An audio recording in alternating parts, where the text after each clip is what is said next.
Tuesday edition of the show. All across America on SportsMap Radio. We are worldwide on the SportsMap Radio app. I am Jason. Justin Barbosa is our producer-engineer working the show in Houston. Hi, Justin. How are you? How are you tonight? I never ask you how you are to start the show. I always just get into it. I just want to know that you're okay. Okay. Just wanted to see how you were. You know. Has everything calmed down in Houston? Everything is settled now after the national championship game?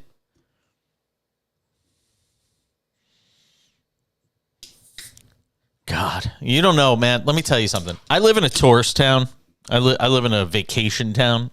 Palm Springs, California is it's a vacation destination. So it's a city. I think normally it's a city of like 45,000 people. Like it's a relatively small city. But then the population swells dramatically during the winter and spring and fall. Other than like 3 months in the summer, there's just way more people here than the roads can handle. And even when I lived in New York, which is, I mean, let's be honest, it's New York. It's one of the largest cities in the world. It's teeming with people all hours of the day, all different times of day. One of the things that always drove me nuts about New York was when the tourists would come in and I'd have to walk around Times Square and they're all staring up at the tall buildings and they're walking so slow. And you can't get around them because there's just so many of them. And I remember walking around the street sounding like an unbalanced person, just saying, get off our streets, go home. That's how I feel about tourists when they come to the city I'm living in. It's like, just go away, go home. Anyway, just thought I'd open the show with that little anecdote. So, watching the basketball tonight, it's a bizarre thing going on tonight. There's still 3:33 left in the Celtics game. And when we started the show tonight, there was like 5 minutes left. And usually when I start the show, the second game of the doubleheader is already getting ready to begin. This game's running like extremely long tonight. Maybe they better do like they do in baseball. Like maybe instead of like a 24-second shot clock, we need to go to like a 15-second shot clock. I don't know. Let's just fundamentally change the NBA. We fundamentally changed baseball. And we turned 3-hour games into 2.5-hour games, 3-hour and 15-minute games into 2-hour and 45-minute games. We've basically taken 30 minutes off of baseball. Can I just say I don't like it? Can I be the grumpy old man that says I liked my baseball at 3+ hours? Can I be that guy? Can I be the guy that enjoyed being able to watch a leisurely afternoon of baseball? I am not a fan of faster baseball. I do not like it. I think it fundamentally changes the game. And, we had this conversation with Brian Kenny on the show last week. And I've given it, 4 or 5 games. I don't know. Maybe I didn't give it long enough. Maybe I should give it like a month and see if I still feel the same way. But 5 games in, 4 games in, whatever the hell it is, I don't like it. I do not like this version of baseball. It's too fast. I enjoyed being able to, in between pitches, look down at my phone and type a message to somebody or write an email in between at bats because it took so long. I actually liked this. I'm sure I'm probably alone on this. I want to know what, if you are listening to the show tonight, and if you are, bless your heart.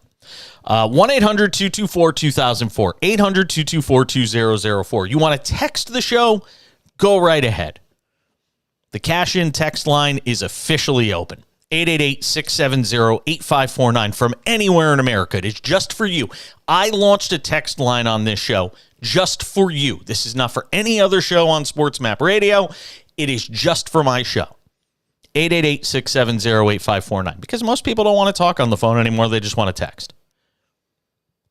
Have you watched, if you've watched the baseball so far, if you've watched it, do you like the quicker games? I'm venturing to bet most older people, and I just included myself in the older category. I did it, Justin. I'm old. I'm officially that guy. I'm old. Oh, man, that's a rough one. That's a tough one. Yes, yeah, that's a tough one to swallow. But I'm 45. If you're of my age, I think anybody over the age of 40, I think anybody over the age of 40 doesn't like this version of baseball. I really don't. I don't think they like the faster games. And we'll go through some of the times of these games tonight. We'll just see. Because I feel like I'm being cheated. I really do. I'm not being contrarian here. I had a conversation with Brian Kenny last week. He was like, "Oh, do you want to come on our TV show and on MLB Now and talk about it? Because, we're looking for somebody who's against the faster baseball games and the pitch clock and the batter clock." Did you see what happened to Manny Machado today? We're going to get to this later. You guys see what happened to Manny Machado? I'll get to it later in the hour. We're going to do things a little different tonight. Because of some scheduling conflicts and the way the timing worked out.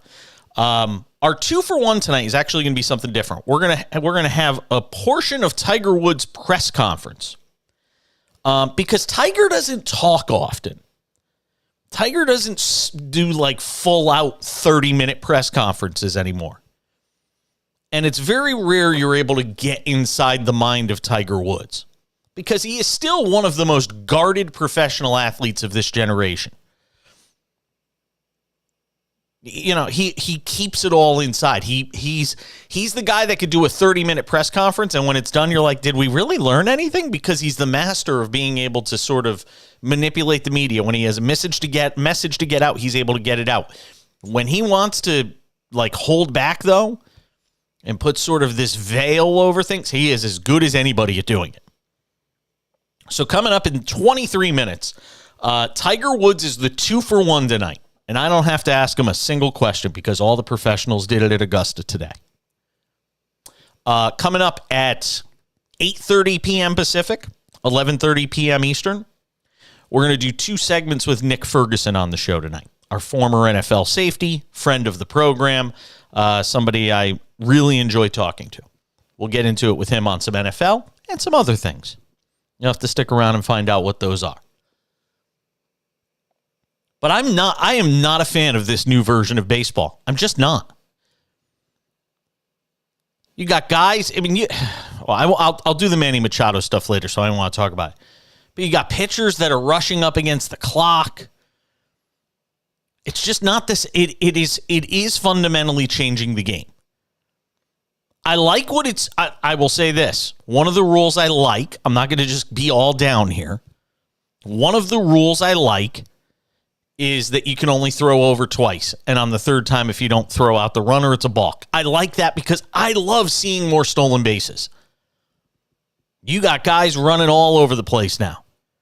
I think that's a great thing for the game. It's an added element. I think it's eventually going to force teams into changing the complexion of their rosters. You're going to start seeing more speedsters on the rosters. Because if you could hit 240 or 250, and every time you get on base, you're basically going to be able to steal a base because you've got pitchers that are worried about making sure they throw to home plate in time. You've got bases that are now 4 inches closer to each other because the bases are larger. I think that's a great thing. I think eliminating the shift is a great thing. But I think putting a physical clock on a game that has never had a physical clock. Save the clocks for basketball. Save the clocks for football. Save the clocks for hockey. What I loved about baseball was you never knew when it was going to end. It could be a 2-hour and 45-minute game. It could be a 4-hour game. You never knew what you were going to see. And now between the way they do extra innings, which is basically to ensure that, there aren't 17-inning games, pitch clocks, hitter clocks, all of this stuff, it's just, You don't know what you're going to, now you know what you're going to get when you go to a baseball game. I mean, tonight's Yankee game would have typically been 3:20, 3:30, and I think instead tonight was just under 3 hours.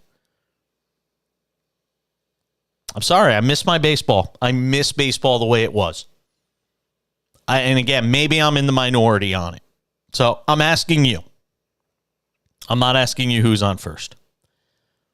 I'm asking you, do you like the faster game?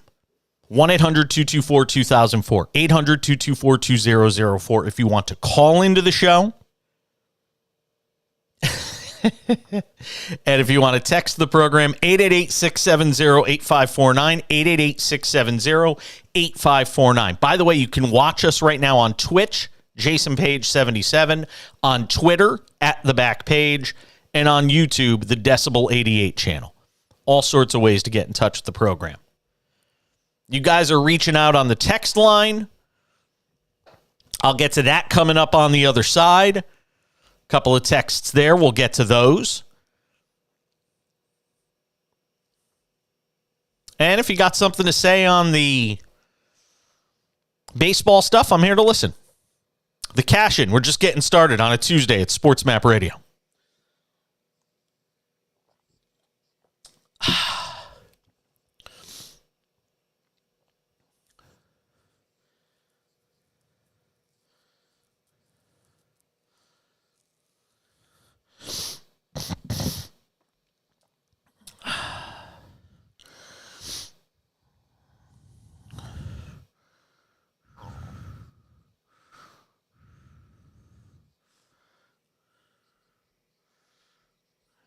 Okay.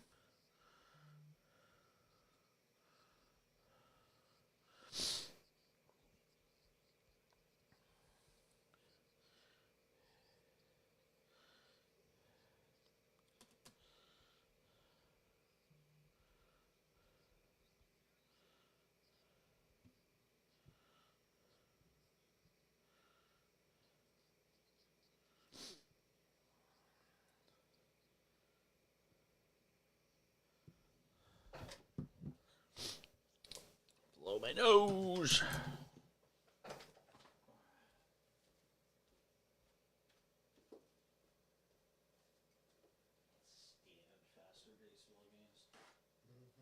think you've made yourself very, very clear. Why? Why do you let this happen? Don't do this. What? The garbage being up with this. This is how you get flies.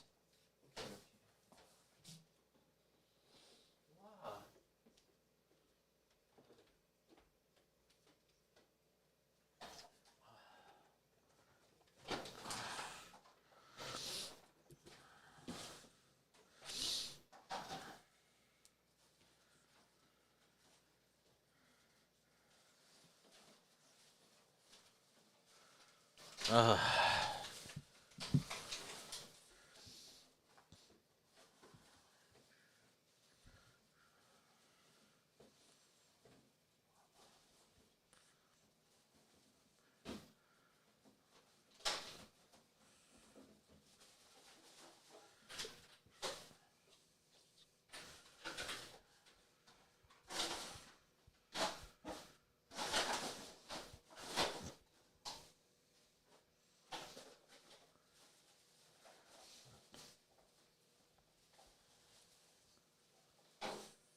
Load management.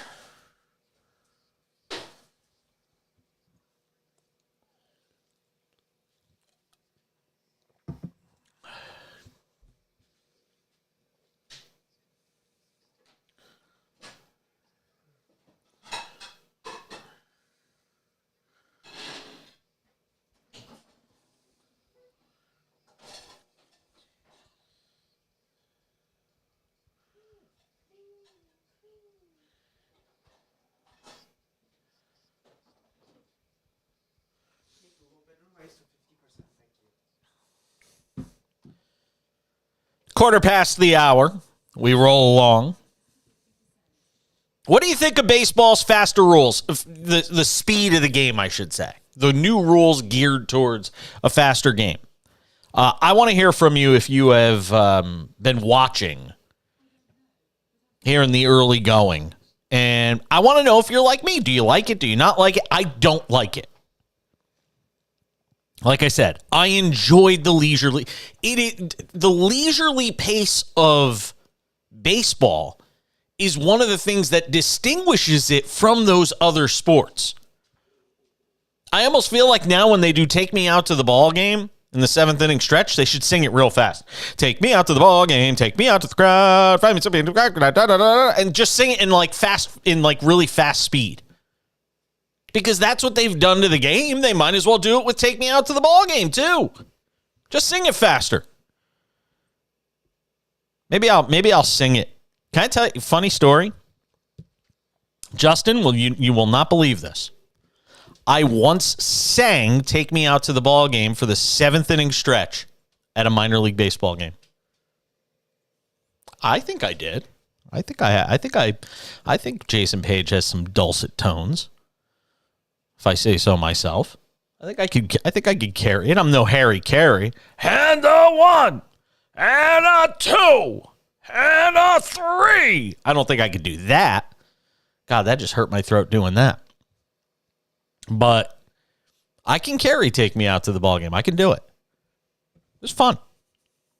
And you know what? I was in the press box, and people could kind of see me, but they kind of can't because of where I was. I was the public address announcer for a AA minor league baseball team. And so I said, screw it, I'm going to sing it. Somebody dared me to do it, and I did it. One of the craziest things I think I've ever done. All right, what do you guys think on the new baseball rules? 800-224-2004 if you want to call in. 800-224-2004. Or shoot us a text, 888-670-8549. 888-670-8549. James in Detroit, Michigan, texting into the show says, we're the same age, Jason. It's MLB appeasing to the younger generations, in my honest opinion. And here's the thing, James, and I have been saying this from the get-go. Major League Baseball is trying to appease a generation that it cannot appease. Because unless you can make the game 3 innings and it's over within an hour or 45 minutes, unless you can do that, you're not getting those younger fans. Cutting the game from 3:15 to 2:45, cutting it even from 3 to 2:35 or 2:30, that's still not short enough for that generation you're talking about.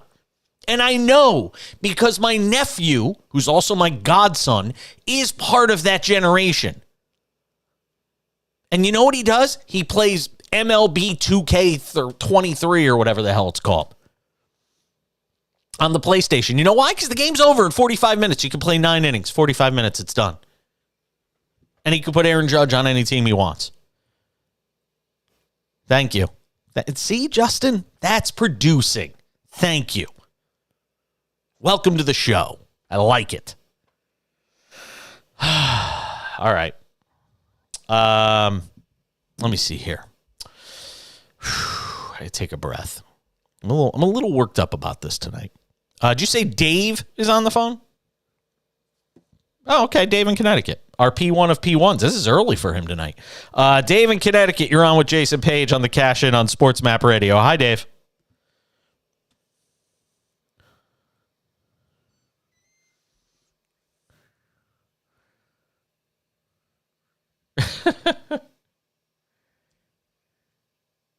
This is Justin working tonight.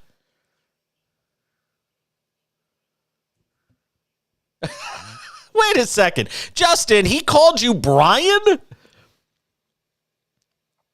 Oh,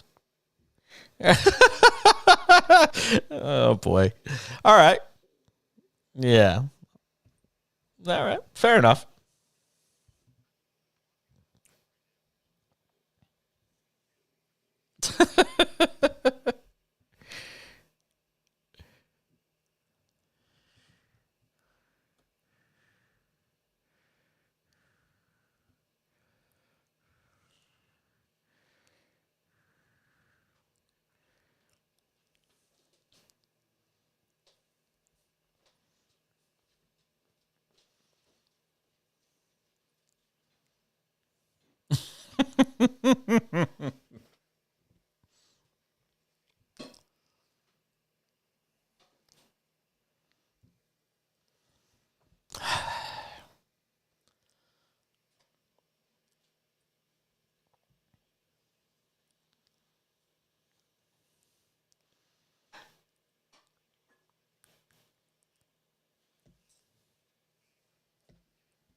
Yes.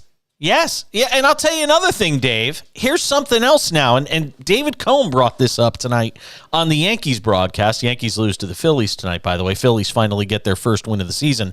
They are not going to go 0-162. But here's the thing, and David Cohn brought this up. If you're a pitcher and you shake off your catcher once or twice, that's it. It's a pitch clock violation. Because you don't have enough time. Yes. Yes.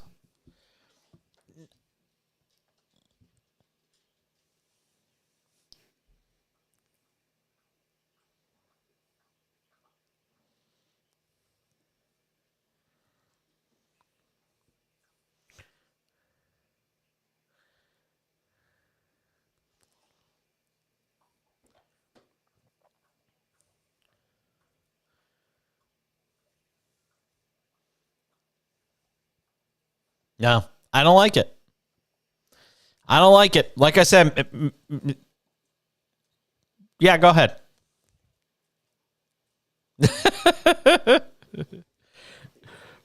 No, I agree.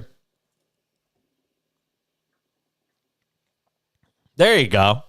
I don't think I've ever met a human being in my life that said, "Hey, I'm moving." Where are you moving to? Delaware. Good luck with that.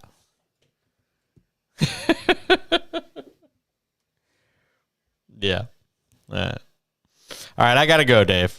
I'll see you later. All right.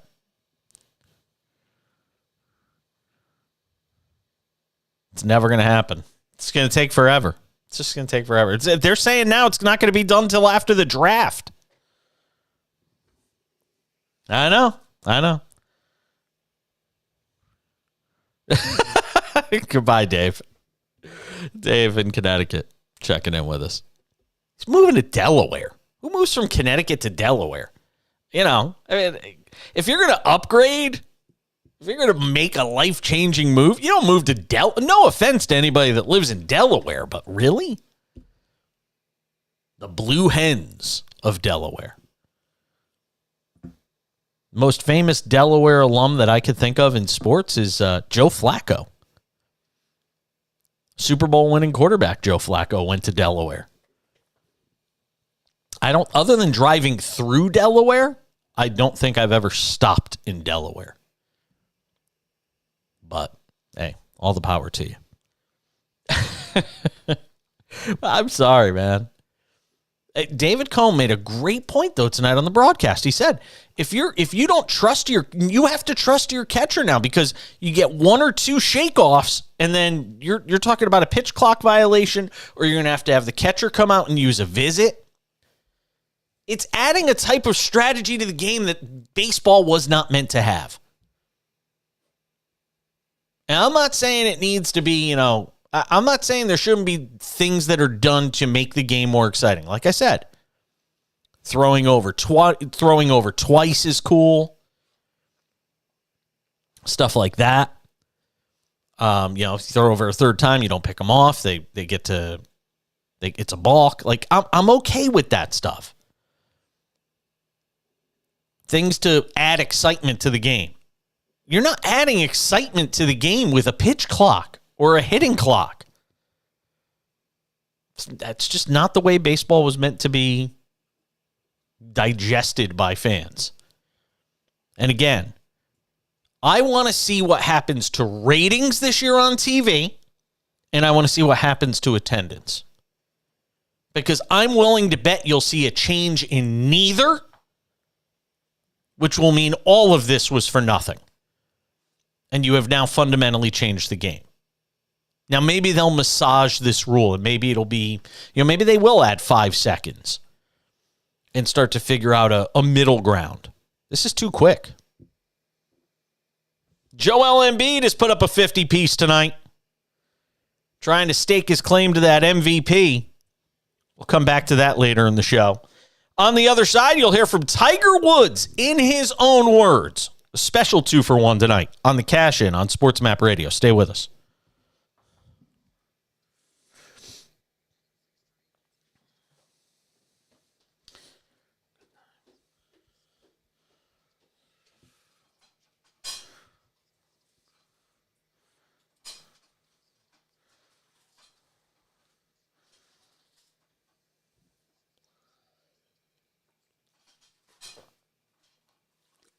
Larson? Why?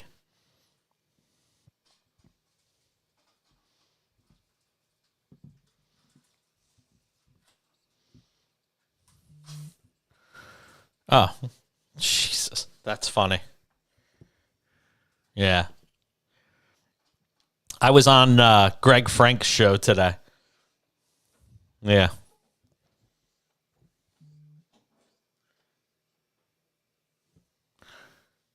Oh, what picture did he put up on Audio Boom?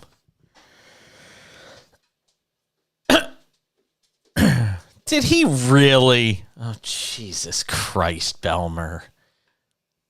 Unbelievable.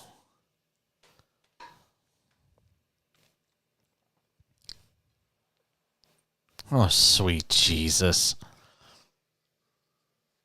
I didn't know Belmer did that. Yeah, I'm going to have Greg on my show at some point. I'm going to return the favor. When? Oh, cool, yeah. Yeah, well, it was cool. When I did it with him today, I was on the Comrex, so it's like I'm in studio with him, you know? It sounds so much better.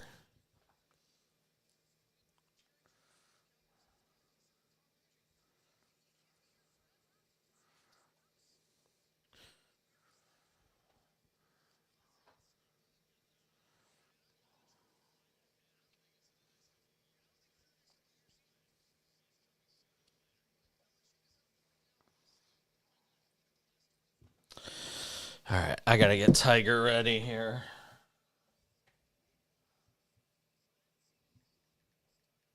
It's going to be about 9:50.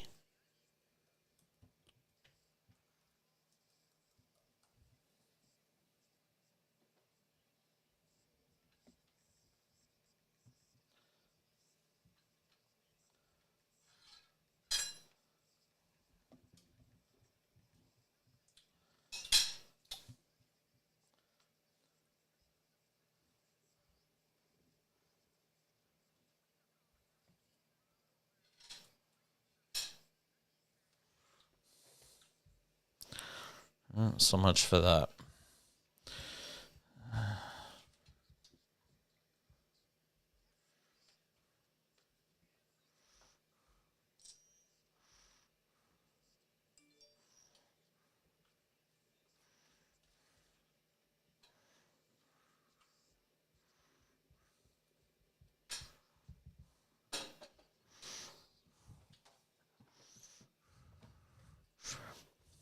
It's pretty funny that this promo came on right now when I'm about to go to a Tiger interview.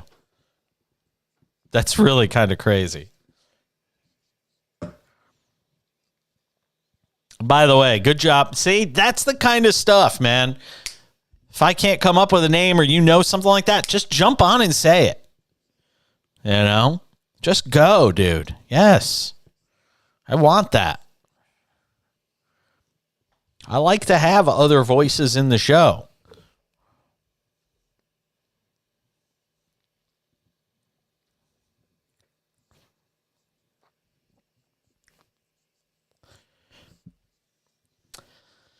All right, a special edition of the 2-for-1 tonight. It's Tiger Woods.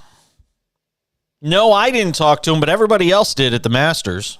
It's media day for Tiger at Augusta. And a whole slew of different questions coming his way. A sampling of what Tiger had to say. Tiger, you've talked about the success this game has given you, especially here. It's also given you a lot of joy over the years, and I guess those are two different things. Mm-hmm. It's harder for you now, obviously. How do you find joy and joyful moments with golf now? Well, I think that it is different. I've always enjoyed the seclusion of practicing and getting ready for events. And then obviously taking what I have done in practice into game time and be able to display that. It is a lot harder now. I don't play as many tournaments. I don't practice as much as I used to. I'm limited in what I can do. But the joy is different now. I've been able to spend more time with my son, and we were able to create our own little memories out there and to share some of the things that my dad has, what I experienced with my dad. The late night putting or practice sessions that we did at the Navy golf course, I'm doing with my son. And it's incredible, the bonding, the moments that come because of this sport. And so the joy, it is different.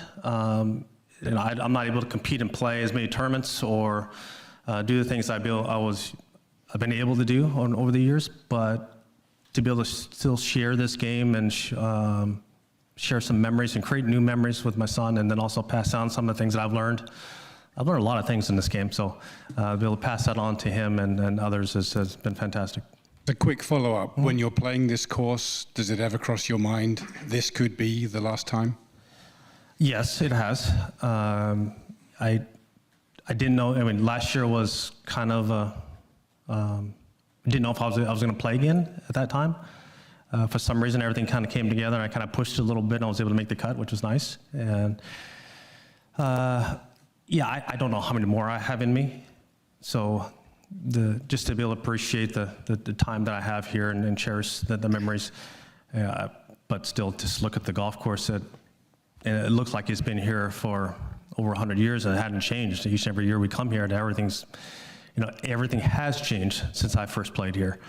But it's really neat to be able to come here and play this golf course and see all the past champions and I know more guys on the Champions Tour than I do the regular tour.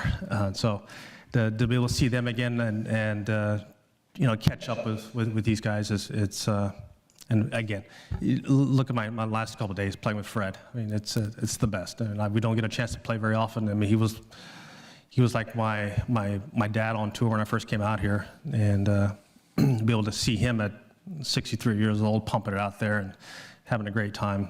It's been the best. Joy? Tiger, you've always talked about W whenever we talk to you about tournaments, and you've had so many fantastic achievements across the globe. Where does the made cut last year stand and compare to everything that you have done? Well, it's different. I obviously I didn't win the tournament, but for me to be able to come back and play was a small victory in itself. I still would like to have gotten the W, but I didn't. But I think I got my own smaller version of that to be able to come back and just be able to play. And I had a little time off there before I hadn't played in a while, and to come out. And I know the golf course. I know where to miss it. I know where to hit it. And I was able to do that and somehow shoot under par and make it to the weekend. And it was a little tough on that Saturday. Steve? Yeah, Tiger. A couple quick ones. First, when you mentioned about how it got cold last year, have you seen the forecast for this weekend? Yeah, what do you think? Yeah. You weren't heartened by that, I take it, or? Also, there's a short list here of guys who've been able to win back-to-back, and besides the obvious gifts of talent, what's required to do that here, and do you see any of that in Scotty? Yeah, well, I think what has allowed some of us to be able to defend the titles and understanding how to play it. It's very rare that you've seen a guy that was a first-timer that come out and has won. I think dates back to what maybe Craig Stadler, I think. But Scotty knows how to play this golf course. Having Ted on the bag obviously helps a lot. He's been with Bubba for a couple of his wins here, so understanding the golf course, I'm sure he leans on Ted a lot, and Ted understands how to play the golf course, and so I think that the teamwork of player and caddy is so important here because there's so many variables that go on, the lies, the wind, the gust, and the knowledge of the golf course. There's so many things that can happen, and talking through each and every shot, you just don't go up there and say, I have 152 yards, go ahead and hit it. It doesn't really work out that way. For some reason, this golf course, the only level spot there is the tee boxes. And then after that, you couldn't drop a golf course that has more variable winds and more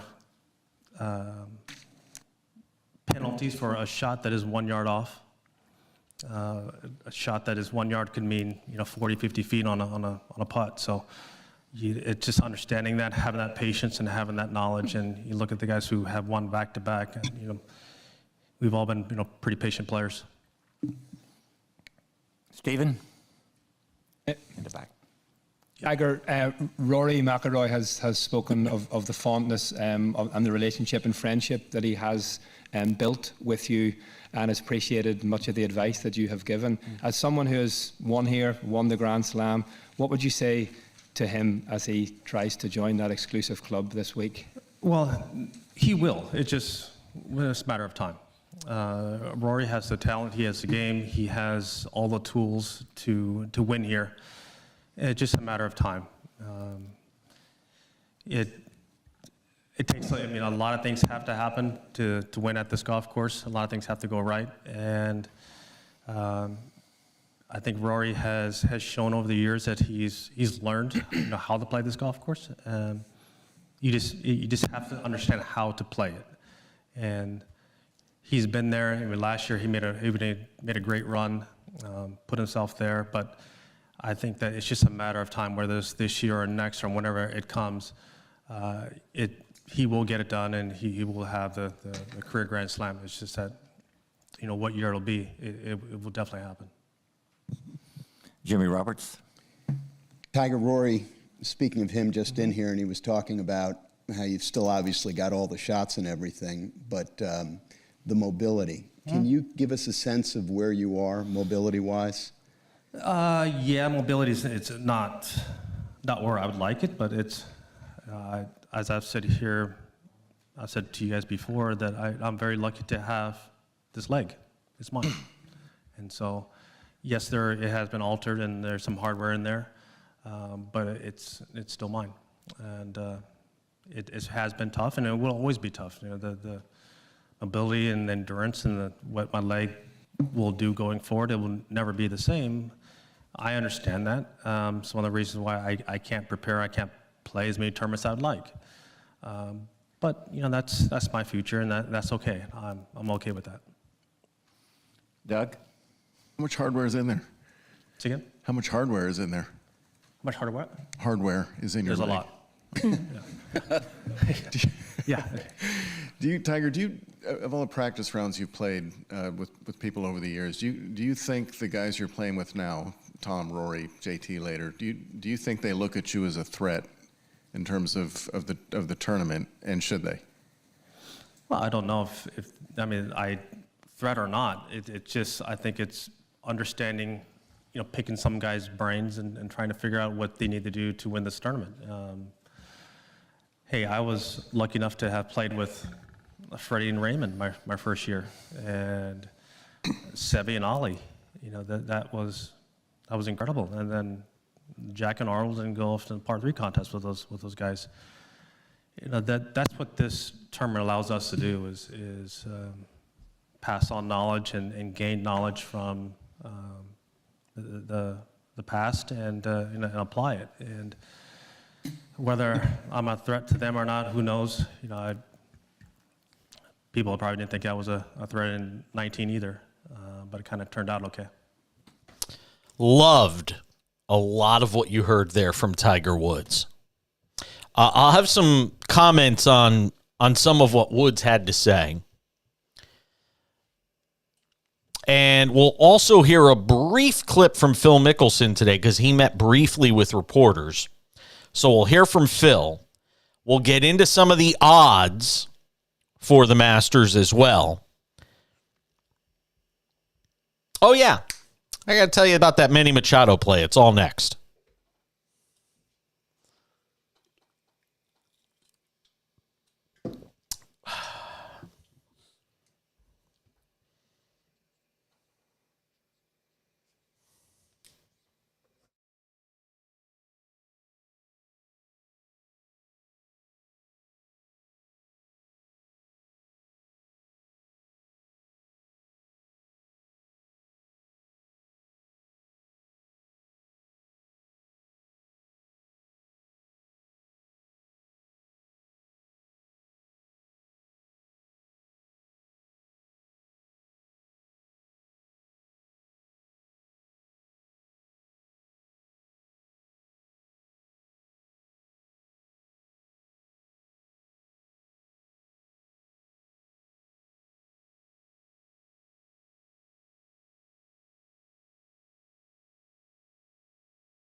Yeah, you don't know how many times during that interview with Greg Frank today, I had him saying, well, yeah, I agree with you on that, but, well, it's like, then in other words, you're saying I'm right.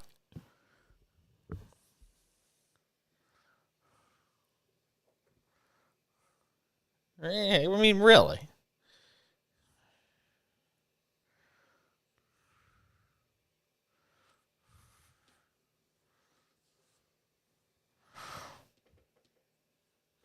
He's like, I don't appreciate you saying that I don't do my homework because I prep for this show. Well, you can prep, but still not do good prep. It's like somebody who practices. If you're practicing the wrong things, it's not good practice.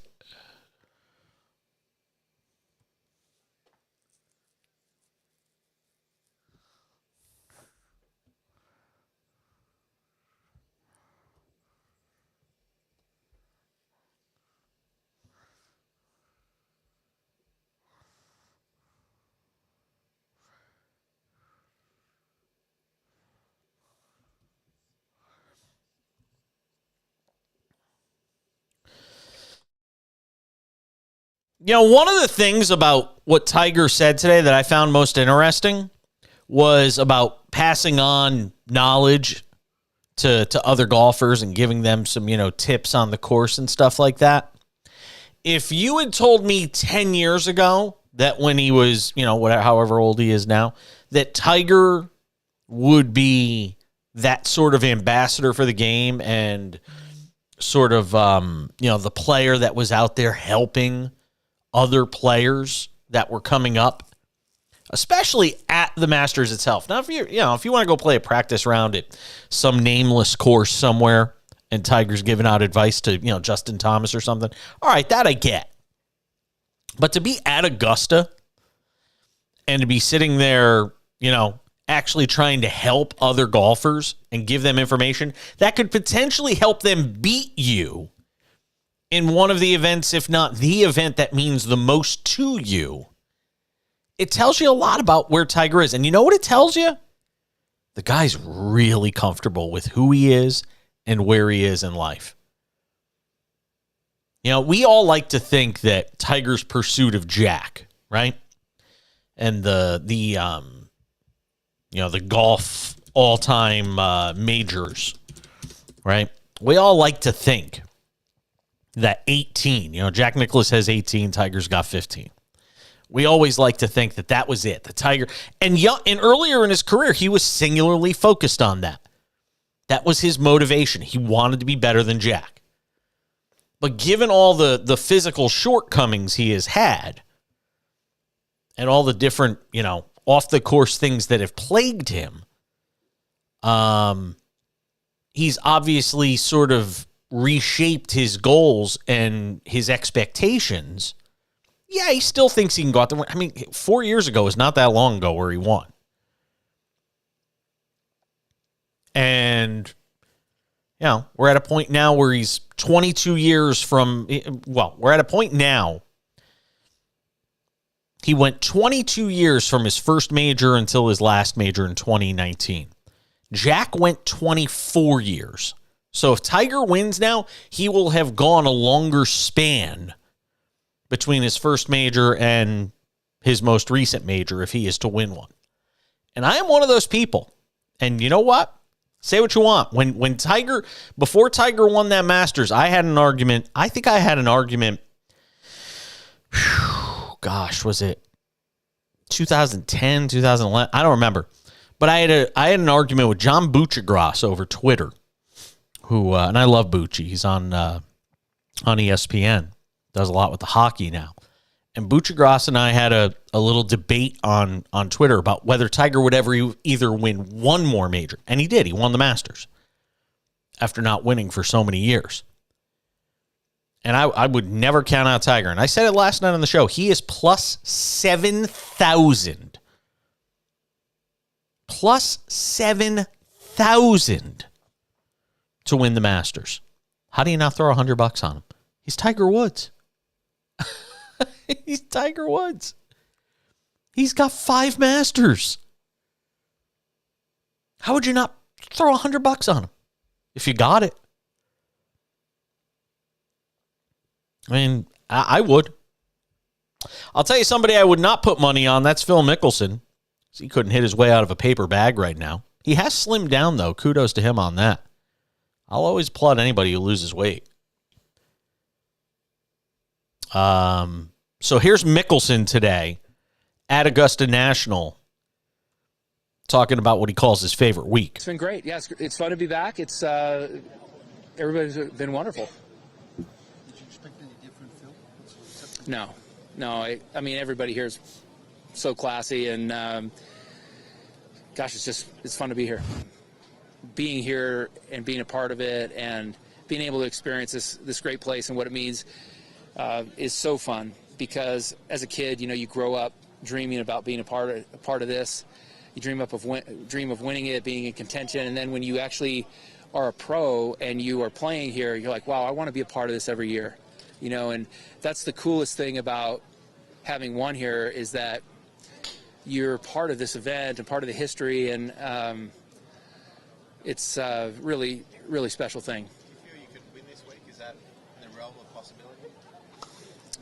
I wouldn't be here if I didn't feel that way. It's also, I got to be realistic. I haven't scored the way I want to, but I do see a lot of positive signs, and I'm going to try to just be patient, whether it's this week or soon, because things are about to click.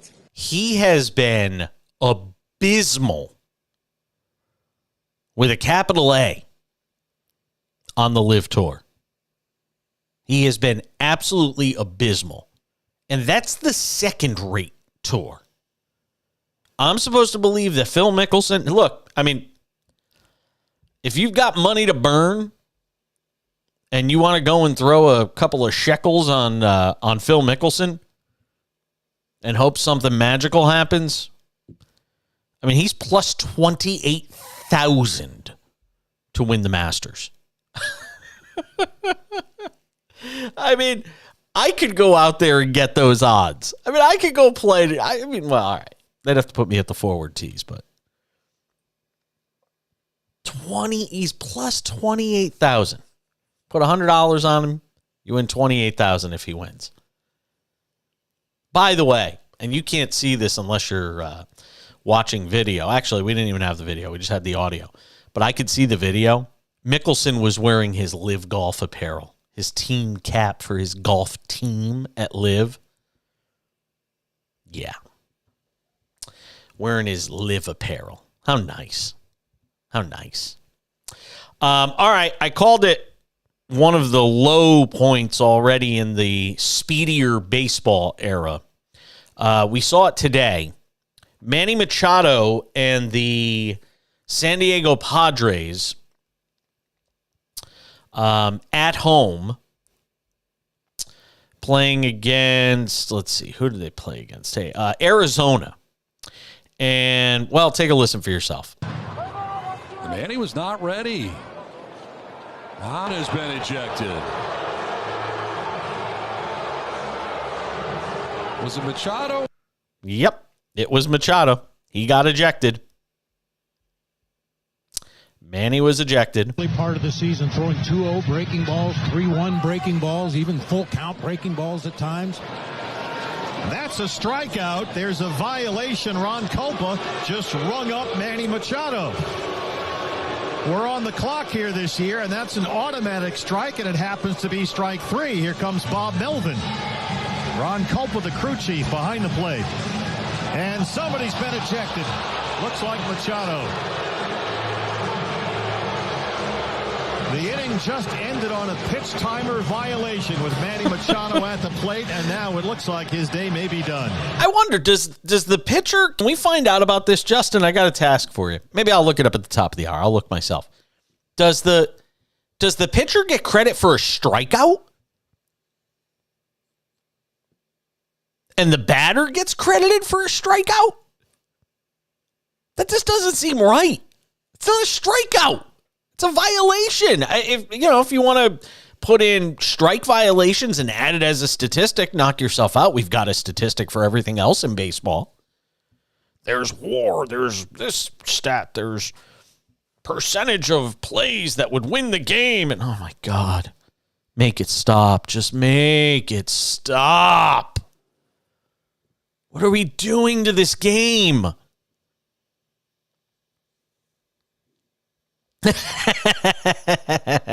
I wasn't either, actually.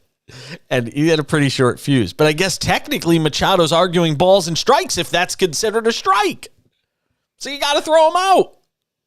Oh, my God. I can't even believe this. This is what baseball is in the year 2023. You imagine 10 years ago us even talking about this? 10 years ago we wouldn't have even been talking about this. 20 years ago, we would have had you peeing into a cup.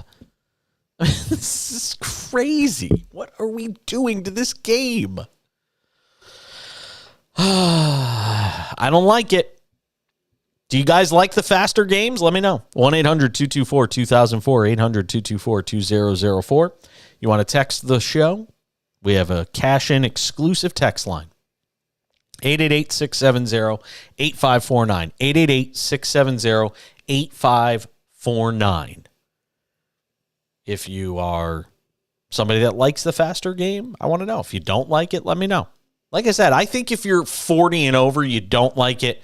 I think if you're 30 to 40, you're just kind of eh. If you're under 30, you might like it, but I don't think it's going to make you watch baseball that much more.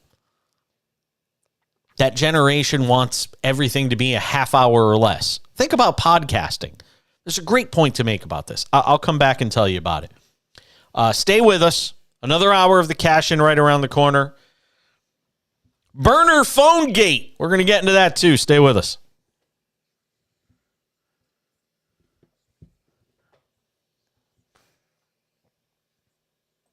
So the baseball stuff, let's do that. And that's about it. Just the baseball stuff from that hour. No, I'm not going to play a presser that people could just get anywhere. You know, I'm not going to put that in a podcast.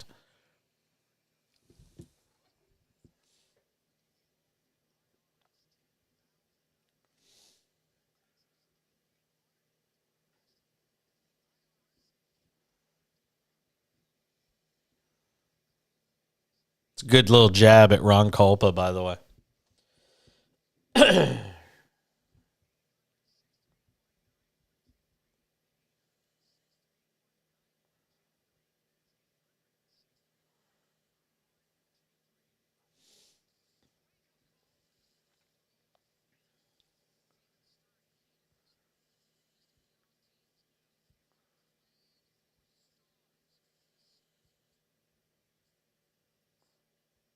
Oh my God, did you see that? Looks like Clark Gable.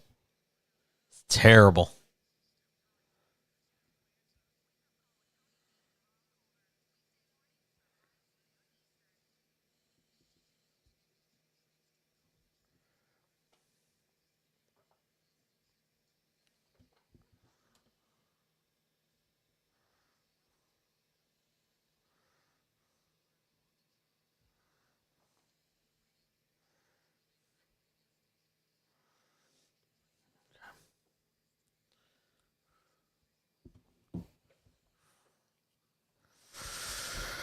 All right.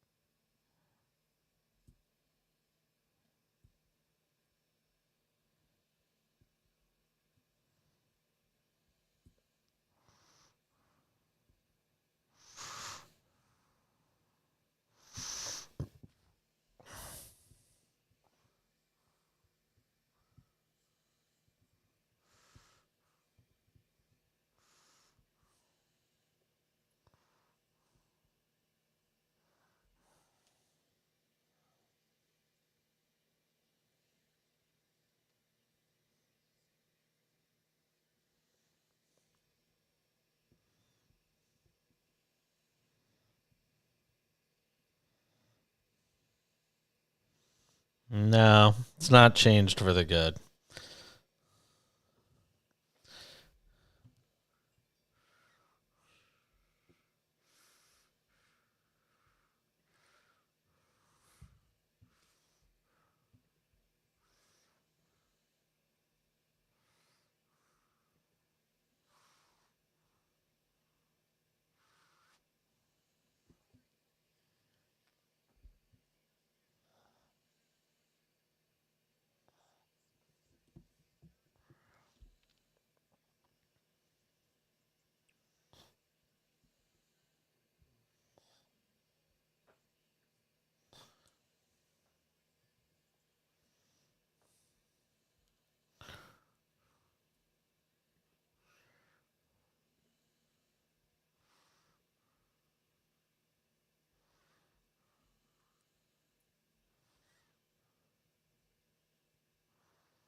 Another hour of the show starts right now on SportsMap Radio and the SportsMap Radio app. There's no doubleheader tonight on TNT. There's only one game. Why is that? How is that the case? I'm not gonna lie. I'm a bit bummed out by this. I don't have a late NBA game that I could sit here and enjoy. It's a bit of a surprise to me. Lakers lead the Jazz 100-99. That is a huge game. Two big games. Frankly, you could say all three games going on right now are important in some way, shape, or form as far as the NBA playoff picture is concerned. And it is a crowded house. Sixers win tonight with a 50-piece from Joel Embiid as he tries to close the deal on his first MVP award. We'll see if he can do that. That 50-piece certainly helps. See, did the odds on him change? Oh, yeah. Now he's minus 470 to win the MVP. I think 2 days ago he was like 2-something. He was minus 2-something, and Jokic was like minus 3-something. Now it's Embiid minus 470 and Jokic plus 650, and then Giannis plus 750. I still have to wonder if the odds are really reflective of where the voters are on this. Because I still think I think there might be enough sentiment out there for Jokic. I think this thing's going to be really close. And I think Antetokounmpo is going to get some votes, and that can throw a real monkey wrench into this whole thing as well. Lakers lead the Jazz 102-101, 8:24 to go in the fourth. Thunder lead the Warriors 64-57, and the Spurs trail Phoenix 69-51. That game is at the half. The Thunder and Warriors are almost at the half. But again, I'm sorry. You could sit here all you want and try to tell me that the Warriors, when they get Wiggins, and I'm one of the people that tries to even make the argument sometimes for the Warriors. They can't win on the road. And they've given up 65 through not even 2 full quarters. They're on a pace to give up 140 tonight. At home. What am I saying? Hold on. They're not even on the road. This is a home game.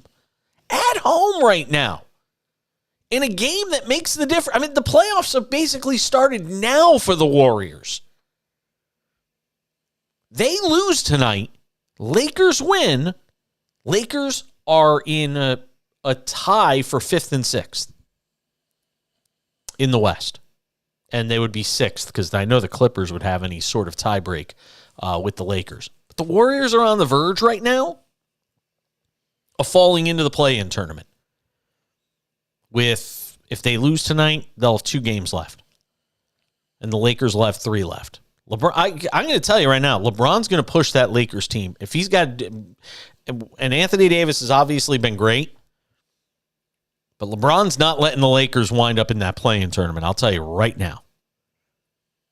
Lakers are going to make it out of the play. They're going to make it out of the play-in tournament, which is remarkable when you consider how down people were on this team for so long. The Lakers are going to figure out a way. They're going to wind up in that 6th spot. They could even wind up as high as 5 if they beat the Clippers. I think that game is Thursday night, if I'm not mistaken? I think they play on Thursday night. Amazing. All right, coming up in 26 minutes on the show, I'll be joined by our friend Nick Ferguson. We'll do some NFL with him, and we'll do some NBA. Nick Ferguson joins us coming up in 25 minutes on the show. Former NFL safety, host of the Touchdown Denver podcast. We'll get some thoughts with him on all things NFL, and then we'll switch gears and talk about some other topics as well. I'm sure one topic he'll have an opinion on is this whole story out of Phoenix revolving around the Cardinals and their ex-vice president, Terry McDonough, who is accusing his former team of cheating. Cardinals owner Michael Bidwell is accused of gross misconduct. This is from the Adam Schefter story on ESPN.com. Cardinals owner Michael Bidwell accused of gross misconduct, including cheating, discrimination, and harassment in an arbitration claim filed Tuesday by former Cardinals executive Terry McDonough to the NFL Commissioner Roger Goodell. McDonough maintained both he and former Cardinals head coach Steve Wilks were left with no choice but to follow Bidwell's plan to use burner phones to communicate with former Cardinals general manager Steve Keim while he was serving a 5-week suspension after pleading guilty to extreme DUI in Arizona. McDonough said he still has the phone, which he said contains the evidence of the cheating scandal, as well as additional documentation. In a detailed response sent to ESPN, the Cardinals strongly denied the allegations, calling them outlandish. We are reluctantly obliged to provide a public response, along with broader context for some disappointing and irresponsible actions by Terry McDonough. Claims he has made in an arbitration filing are wildly false, reckless, and an opportunistic ploy for financial gain. You like that little dramatic bum-bum? Yeah, I know, see? Our position was consistent with many efforts we'd made to accommodate Terry during his time with the team, despite difficulties in his personal life and his often volatile demeanor toward colleagues. That's why we are saddened to see that Terry is now lashing out at our organization with disparagements and threats that are absurdly at odds with the facts. This unnecessary and vindictive action by Terry was intended to malign his co-workers, our owner, Michael Bidwell, and our team with outlandish accusations. So now he's got him on slander. I'll tell you what, he bet the Bidwell and the Cardinals had better hope he doesn't have the goods. Because if he's got a burner phone and, flat out evidence, essentially, that the Cardinals owner, Michael Bidwell, basically forced him into a position of using a burner phone to communicate with a guy that was supposed to be out of the mix for 5 weeks. I mean, Bidwell's going to get destroyed by the commissioner if that's the case. I mean, really, they couldn't figure out another way to communicate. They had to go the route of burner phones. It's like, sounds like I don't know. Who's that actor that the Jason Bourne movie? Matt Damon. It feels like the plot of a Matt Damon movie. There's a phone in the mailbox. Pick it up. Now switch the battery. Now you got to call Steve Keim with that phone. And in 30 seconds, there'll be another phone under the placemat. You got to go get. This is crazy. The team couldn't find a way around this other than burner phones? You couldn't just go to the guy's house and talk to him? I mean, who's gonna notice? Were they wearing funny hats and fake mustaches? Mustache. Wearing fake mustaches around? I mean, what were they doing? And clearly all that cheating didn't do much good for the Cardinals anyway. It's not like they're exactly winning. You cheat to win. You cheat to win, and the Cardinals don't do much winning, so apparently it's not enough. McDonough's claim has a lot more in it. In response to McDonough's objection to here we go. In the filing, McDonough said he and Wilkes objected to and sought to avoid participation in a scheme hatched by Bidwell to utilize burner phones to communicate with Keim during a critical period of the Cardinals training camp in the summer of 2018. Quote, in response to McDonough's objection to the illicit burner phone scheme, Bidwell cursed at, berated, and formally reprimanded McDonough and ultimately demoted him, irrevocably damaging the trajectory of McDonough's 34-year career in the National Football League. Bidwell also subjected McDonough to bullying, mocking, harassing, and abusive behavior. Mocking. I want to see the evidence. Of course, I don't know if the NFL will ever allow that evidence to come out because they hide anything that brings disrepute on the league. And obviously, this kind of story would certainly do that. But Bidwell's going to get absolutely destroyed if this winds up being true. And then, like I said, if I'm McDonough now, I've got him on slander. Is it slander if it's verbal or libel? I forget. It's got him on one of them, though, because they basically just came out there and said he's a horrible human being, and that's why we fired him. That's why we demoted him. We'll keep tabs on it, though. Be curious to see how the league reacts. This is certainly going to be a story worth following in the offseason. And if that name sounds familiar, by the way, Terry McDonough is the son of legendary Boston Globe reporter Will McDonough and the brother of ESPN broadcaster Sean McDonough. So this is a guy that's been around the league a while. And that name carries some gravitas for sure. Cardinals have 20 days to respond to McDonough's claims under the NFL's dispute resolution procedural guidelines. Then Goodell shall determine whether the dispute is football-oriented or not football-oriented, and whether the dispute is subject to arbitration. All right, there's more NFL news to get to. One team that is thinking about trading a quarterback and has tried to reportedly trade a quarterback should not be looking to trade this quarterback. How's that? How's that for a tease? I'll tell you who I'm talking about coming up in just a moment. Live betting updates on the 3 NBA games in progress as well. It's the Cash In on SportsMap Radio.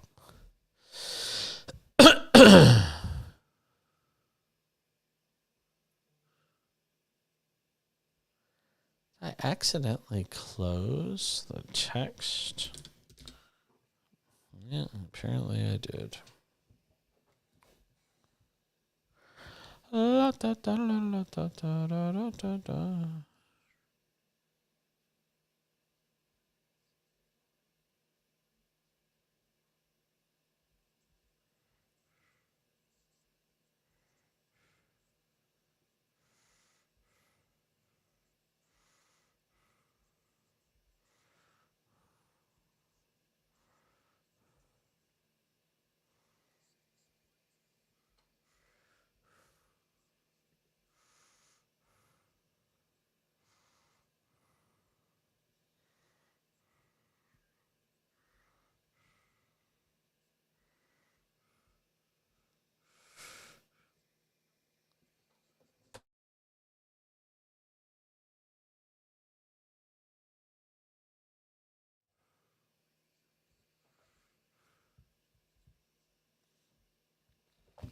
There we go.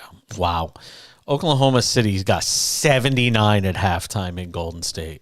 79. It's embarrassing.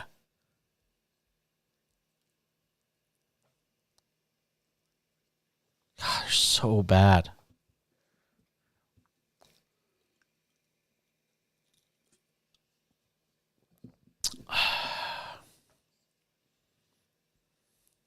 Kerm.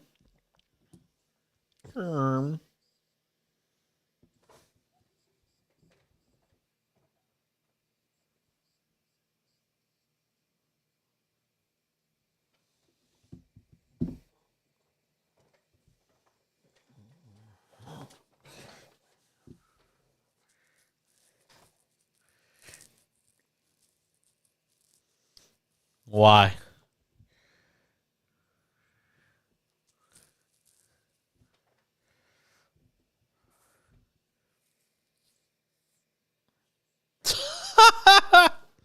That's funny.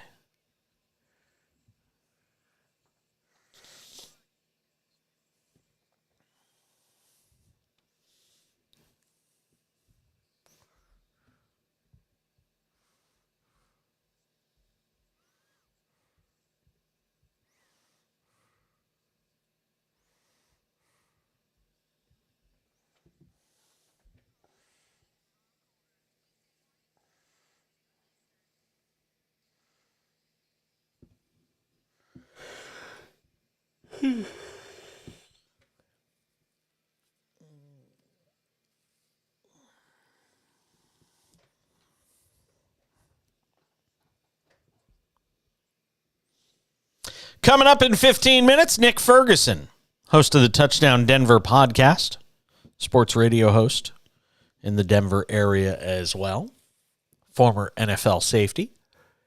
See what he thinks of this story in Arizona with the Cardinals and Michael Bidwell, as well as this story regarding Mac Jones, which is quite interesting.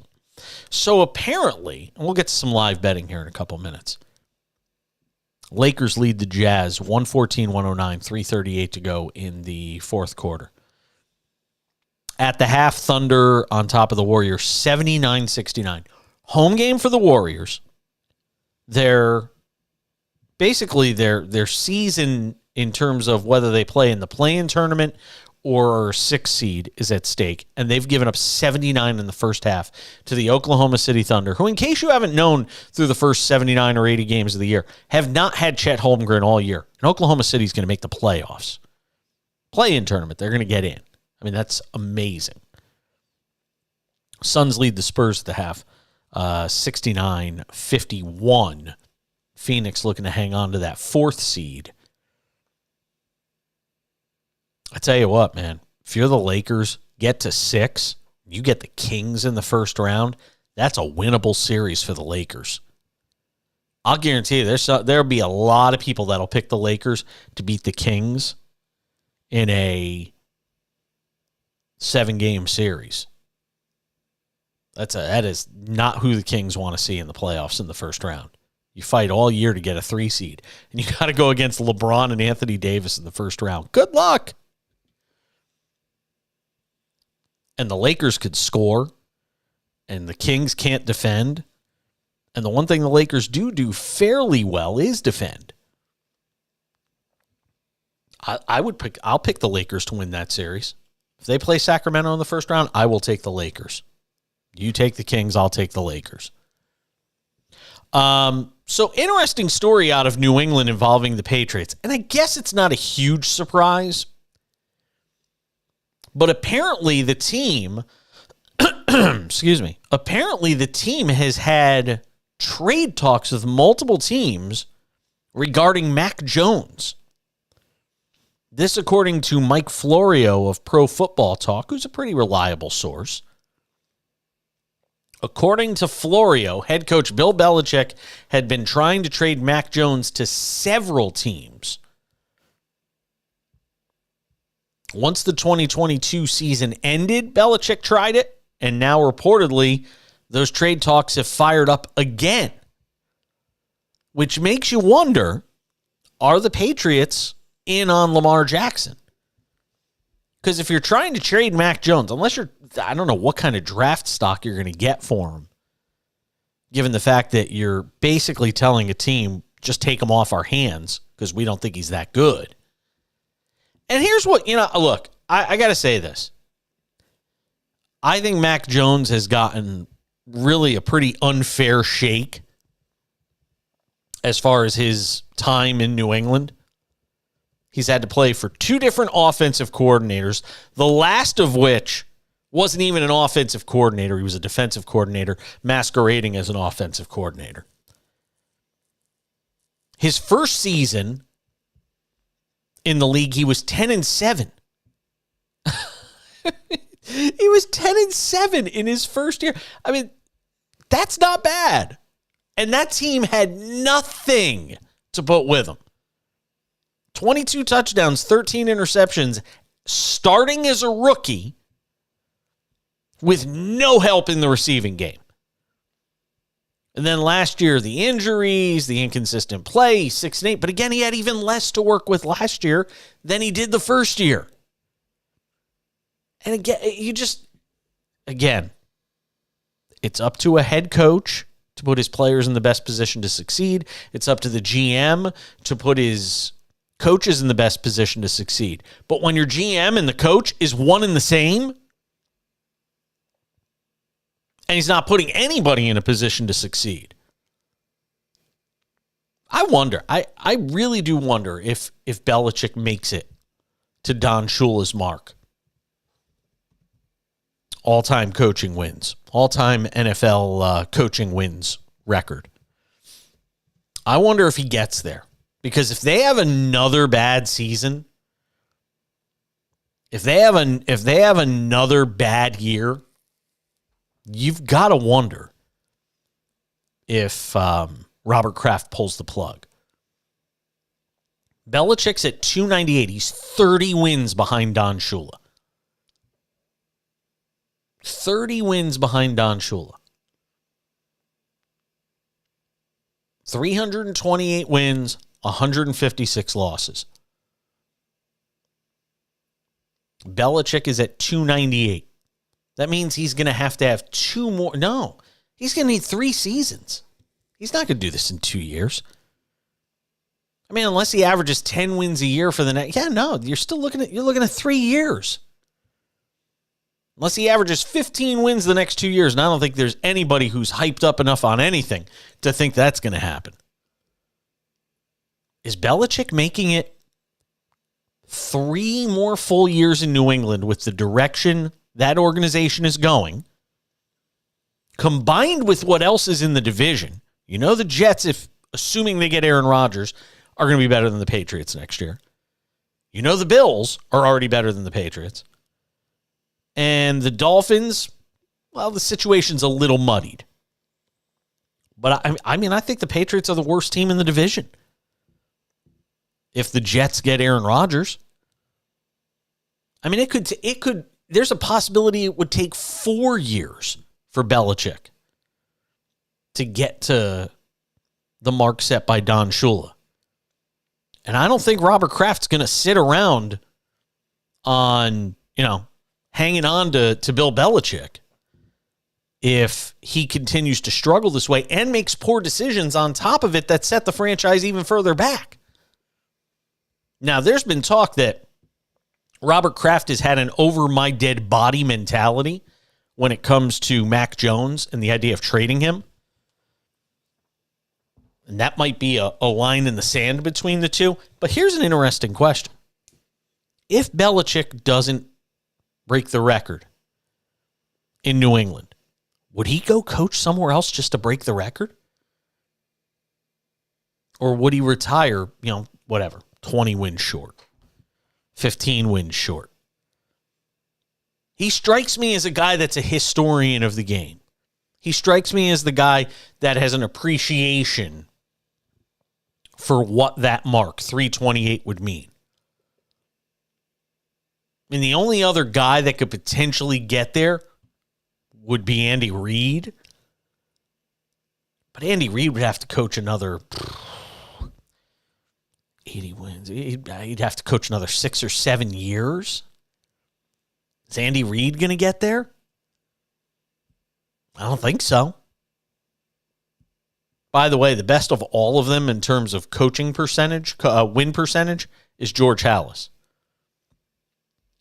682 winning percentage. Shula is 677. Belichick is 662. If you're wondering about Andy Reid, he has the 5th most all-time wins. He's at 641. So it goes Shula, Halas, Belichick, Tom Landry, who was unceremoniously dismissed in Dallas at the end of his career, and then Andy Reid. Those are the top 5. I mean, Reid would be the only one with a shot. And he'd need 80 wins. And I've got serious doubts as to whether or not he plans to coach that long. He isn't ready to retire. I mean, he's 65. Going to coach till his mid-70s? Hard for me to imagine Andy Reid coach until he's, 73. So even if we want to say 70, let's say he needs 5 more years to do it. I mean, if he saw that the finish line was in sight and could get there, maybe he would. I don't know how competitive he is, if he doesn't like Belichick, if he just want to make sure he wins more games. You just don't know. But I don't think Belichick's going to get to the number while he's coaching the Patriots. He may have to go get it somewhere else if it means that much to him. Can I tell you something else that's funny? You ready for this one, Justin? Our producer, Justin Barbosa, I'm going to give you something funny to end the segment. Don Shula had 6 career ties. George Halas had 31. Tom Landry had 6. Andy Reid even has 1. Bill Belichick, not a single tie in his entire career as a head coach.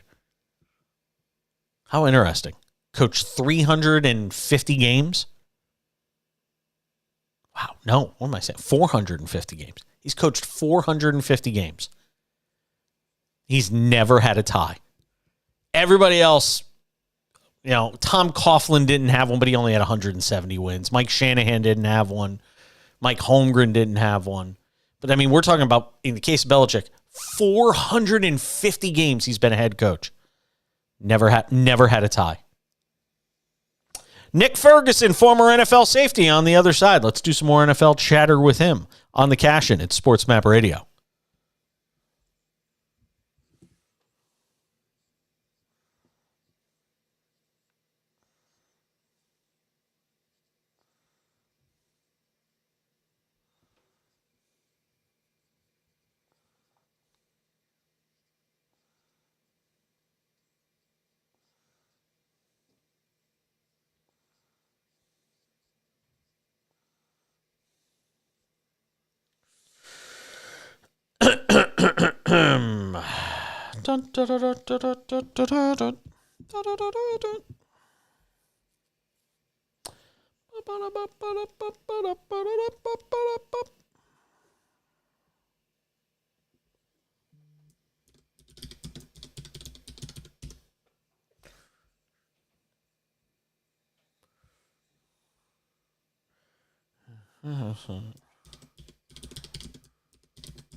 Boost.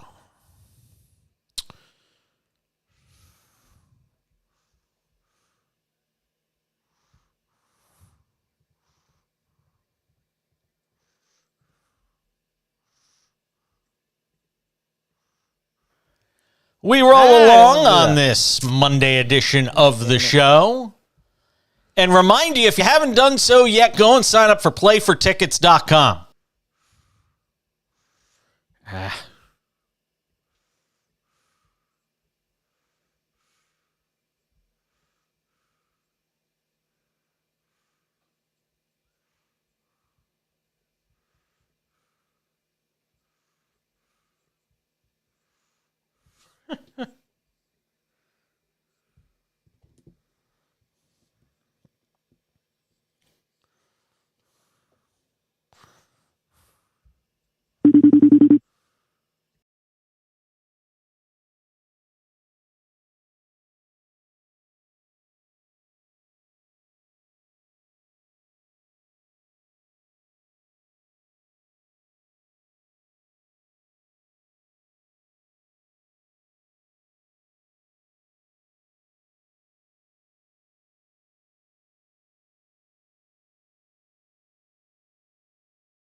Halfway home on this Tuesday edition of the show. I'm a man of my word, and that means Nick Ferguson is on the show tonight. Former NFL safety, Touchdown Denver podcast. Does some sports radio in his own right up there in the Denver area. Joins us here on the Cash In tonight. I don't know how much you've seen or read about this Terry McDonough story in Phoenix or in Glendale, as it would be with the Cardinals, but it's kind of crazy stuff that he's alleging there, talking about, Michael Bidwell and burner phones to talk to Steve Keim in 2018 when he was serving a suspension. I mean, that's the sort of stuff that if it's found to be true, Goodell is going to hammer that organization. I mean, he's going to hammer their asses back to the Stone Age, if that's found to be true. And it sounds like he's got the receipts to back up what he's saying. Well, when you talk about anything controversial as it pertains to the NFL, especially when you're talking about cheating, right, that is something that it is frowned upon in sports as a whole. But in the NFL, no one wants to get caught cheating. And if you say that, hey, listen, I not only have videotapes or whatever evidence that he's saying that he has, then now that's going to hold someone's feet to the fire, and now it's going to start somewhat of an investigation. And with the Cardinals and their troubled, past and history with this team and what's going on with Kyler, and then your GM stepping down because he has some personal problems, this only makes things worse for Arizona. And Roger Goodell's got his own issues he's got to worry about, right? And it all goes back to just cleaning your house, keeping your house clean. But once again, the NFL is out there.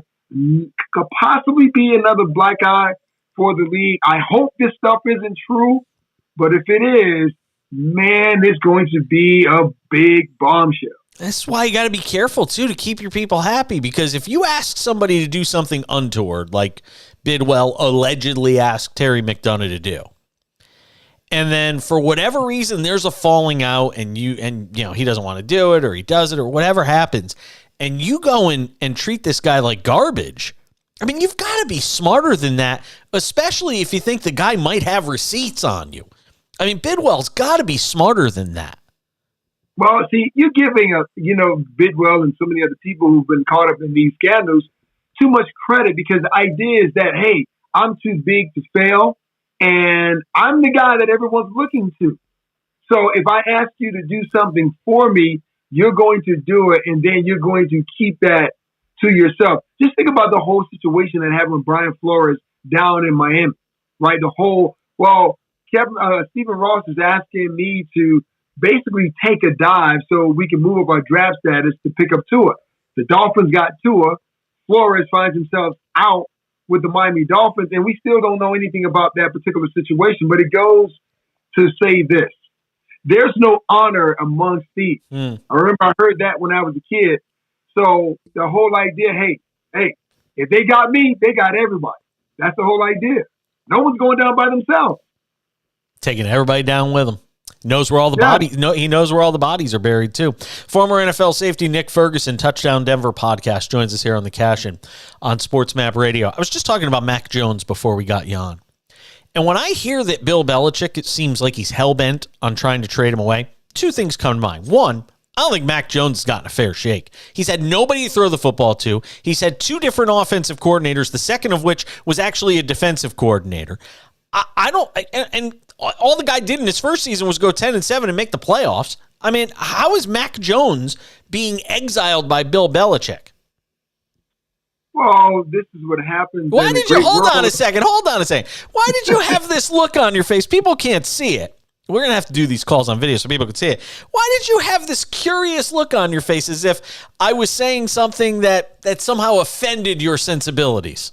Well, no, it didn't, but as you were talking so eloquently about Mac Jones, I was thinking, well, this scenario sounds vaguely familiar, right? Oh, Jesus. So, what do you mean? Oh, Jesus. Does it not sound I already know where you're going. I already know where you're going. You're a one-trick pony. Wait a minute.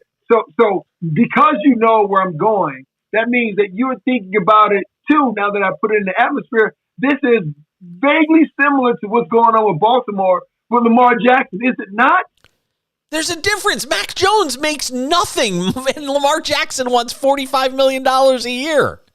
I don't care. They're both That's the quarterbacks. difference. But that's the difference. It just doesn't make sense to get rid of this guy after his second season. Again, 2 offensive coordinators. One of them was a defensive coordinator masquerading as an offensive coordinator. He's got nobody to throw the football to. What's Belichick thinking here? The only thing, and it's a two-parter, because the only thing I can think of is they're in play for Lamar Jackson. They have to be. That's the only way you could be thinking about getting rid of Mac Jones. Ding, ding, ding, ding, ding, ding. So it comes full circle, right? With both of these quarterbacks.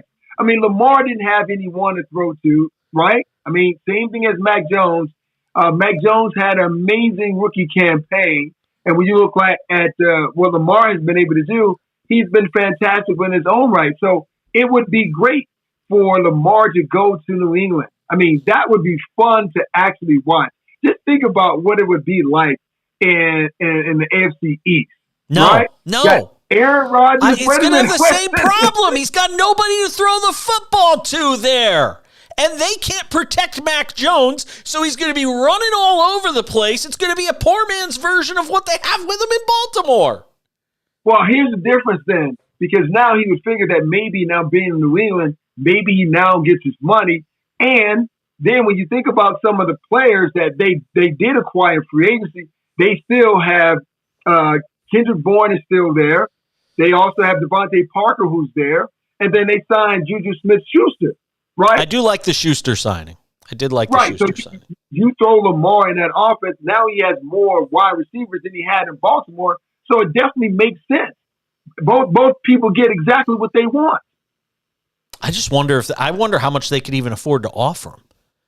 I don't know what their cap situation's like, and I'm sure look, you could always move things around if you have to. Or if you work out a trade, you work it out in a trade and you trade Mac Jones. You trade Mac Jones to Baltimore, but if you're Baltimore, do you make that move? Because now you've got to completely reshape what you're doing.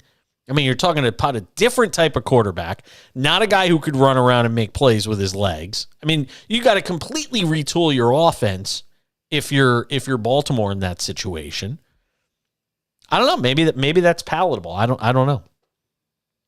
Well, Baltimore, they do have a new offensive coordinator. The guy who was offensive coordinator for the Georgia Bulldogs, Todd Monken. So maybe that may be a direction that he wants to go. I mean, Stetson Bennett is still coming out this year in the draft.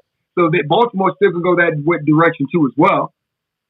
But I would love just for the chaos for Lamar to go to New England, because now you got Josh Allen, you have Lamar, you have Tua, and possibly Aaron Rodgers. Maybe Aaron Rodgers. Man, that's must-see TV. You gotta love it. Yeah, no, it would make the AFC East a lot of fun to watch. Talking with Nick Ferguson, former NFL safety, host of the Touchdown Denver podcast, who joins us here. And by the way, if you're not following him on Twitter, follow him on Twitter. He puts some pretty interesting content up there as well. What's your handle on Twitter? I don't have it memorized. At Nick Ferguson _25. Yeah, see, I knew it had your number in it. I just couldn't remember, but the underscore or anything like that. Yeah, so the Mac Jones thing. But the thing is, all this time, what you've heard from Robert Kraft has been an over my dead body mentality about trading Mac Jones. Well, we know how that goes. Yeah. I mean, teams say a lot of things until something is put in their face where they have to actually make moves. And Robert Kraft's best friend, Mick Mill, had already hit him up and told him, hey, listen, Lamar Jackson, bring him to New England. Remember? And then when Kraft was asked that at the owners' meeting, he tried to somewhat downplay to say, well, you know what? That's all on Bill. Yeah, he did. That's true. It's actually a really good point. I was talking about something before we got you on tonight about Bill Belichick. He's 30 wins short of Don Shula's all-time win mark. Does he get it in New England? Is he going to have to go somewhere else? Because here's why I ask it. He needs 30 more wins. If they're the third or fourth best team in that division in the next 3 years, I don't know if Robert Kraft's going to let him hang around just to get that mark. Well, I think Kraft will, because that's a mark not just only for Belichick, but it's all also significant for the organization as a whole. I mean, you had Tommy Brady, who was there for almost 20 years, to say that Belichick came, changed that organization, and he was able to surpass Don Shula.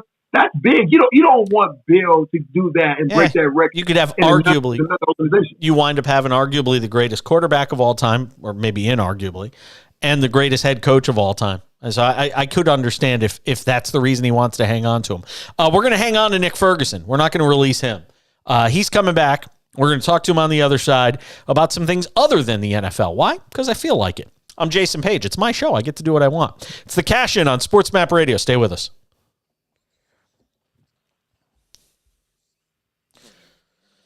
All right.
giving some pearls of wisdom to our guest tonight, our featured guest, Nick Ferguson, here on the Cash In SportsMap Radio. Don't you got a real microphone over there? Why am I talking to you on a phone? I mean, yeah, I do, but I was in the midst of preparing dinner, right? When I decided to kind of give you some of my time. What's for dinner? You know what? I'm gonna do some cauliflower rice. Oh Jesus! What do you mean? What? Wait a minute! You asked me, and I'm telling you. No, you're giving me the grease. Cauliflower rice? Yes. Is this the boring ass stuff that you eat every night? Cauliflower rice is the first thing that comes out of your mouth when I say, "What are you eating tonight?" Well, yeah, because that was the last thing that I turned the burner down before I came to hop on with you. What else? What else? What else besides cauliflower rice? Some black beans. Oh my God! This isn't getting better, Nick. This is not getting better. Give me something. Here's what I'm doing. I'm taking some mushrooms, right? Okay. And I like mushrooms. I'm going to dip them in some eggs and some flour, and I'm going to fry those. Okay. All right. That's not too bad. I can, you know what? That might be edible. No, trust me. It so is, you're good in the kitchen. So wait a minute. You're telling me you're good in the kitchen. You don't make your female companion. Are you married? It's your wife, right? Okay. You don't make you don't make your wife cook. You do the cooking. Yeah. Well, the way it works is an equal opportunity household, right? so everyone takes their turn cooking. Like I will cook. My wife does majority of the cooking, but then my kids will cook it. Yeah. My kids will cook and bake in a drop of a hat. Like my son this weekend, he made pizza. Wow. Yeah, absolutely. So hiring your kid, I'm going to hire your kids to come cook at the Page estate. I like it.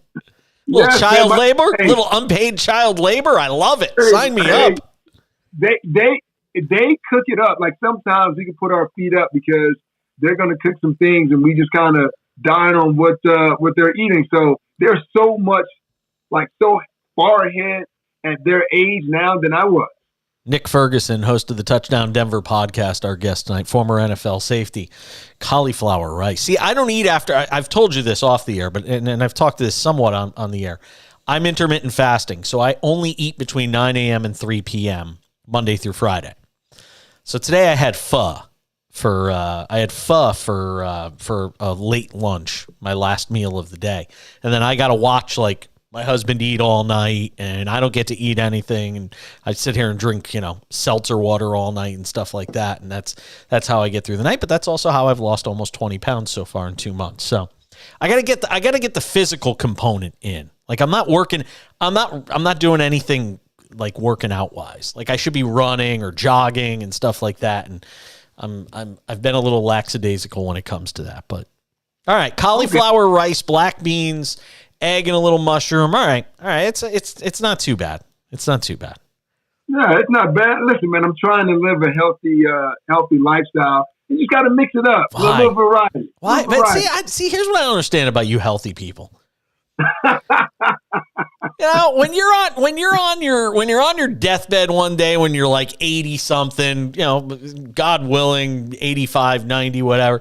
Are you really going to harken back to the days of eating cauliflower rice, black beans, and some eggs with mushroom? Or would you rather have just said, man, I'd kill for like a quarter pounder with cheese right now? Damn, man. See, you put the word kill in there. So if you're eating too many quarter pounders, you're not getting to the age of 80, that right age of 90, right? So you will have time to reflect on it and say, hey, listen, that cauliflower rice did me well. See? I haven't had McDonald's in about 2.5 months because that was part of my, my healthier living. I have not had fast food really in about 2.5 months. And today my McDonald's app literally sent me a notification saying, are you still there?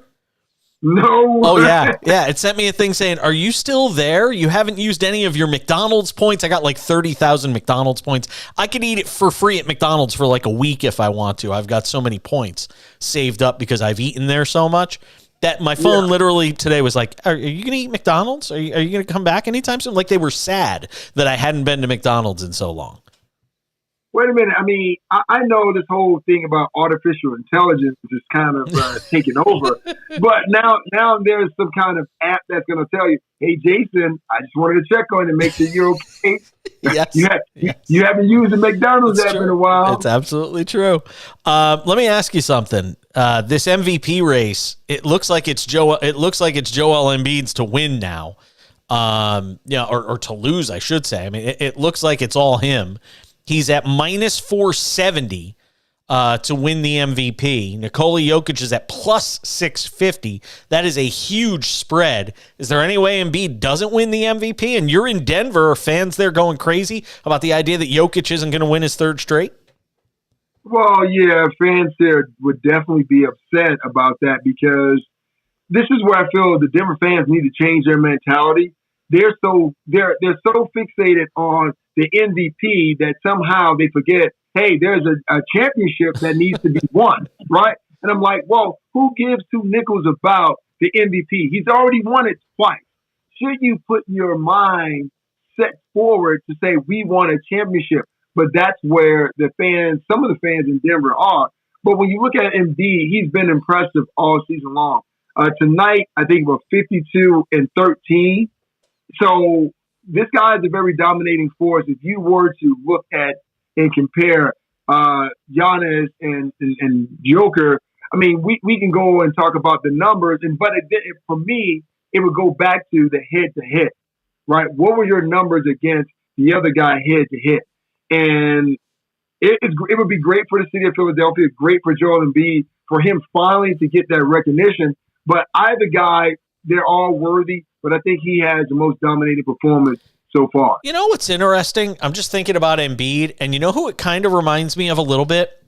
When you think about the beginning of Embiid's career in Philadelphia, all the injuries. Remember, he missed like his first 2 seasons. He barely played, and everybody said, trust the process, all that stuff. It makes me think of Zion Williamson.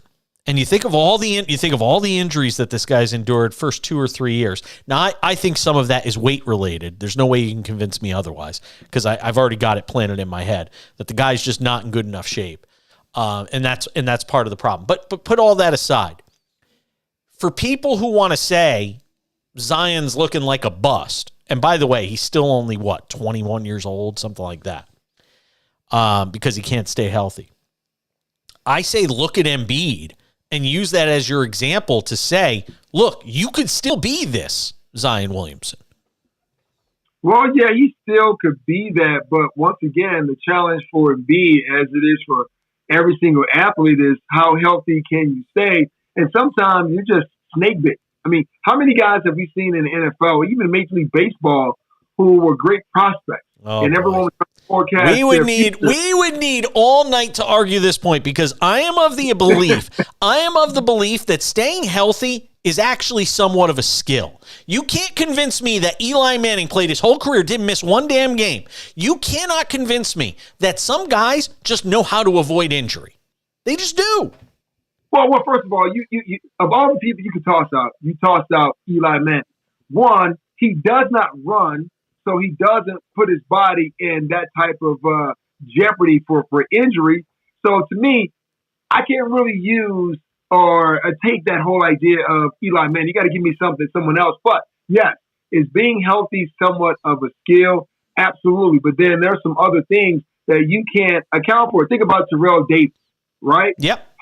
Went to the Hall of Fame. He only played 6 seasons, but he was injured by one of his own teammates, right? These are things that you can't account for. Yeah, there's something. The Grant Hill, with snake bit and things like that. But when I look at Zion, and it's he's missing 3 months with a friggin' hamstring injury. Who misses 3 months with a hamstring?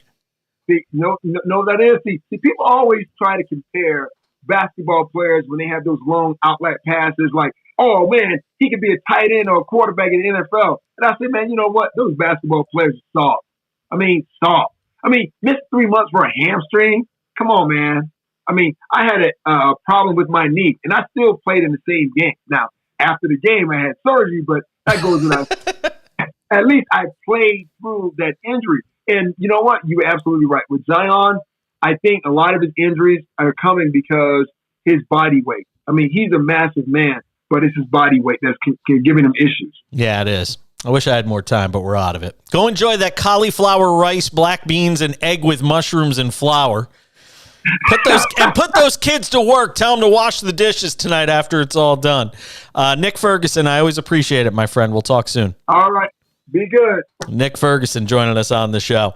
We're coming back. Final hour right around the corner. Believe it or not, hey, my kids do chores. I brought it up on the show tonight on KOA. Yeah. When I said, my 5-year-old said something to my wife, and then my wife brought it to my attention that he said that when he grows up, he's going to be kind of like a better dad than I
you want to try to avoid the Phoenix Suns if you're the Lakers, and you want to avoid the Clippers.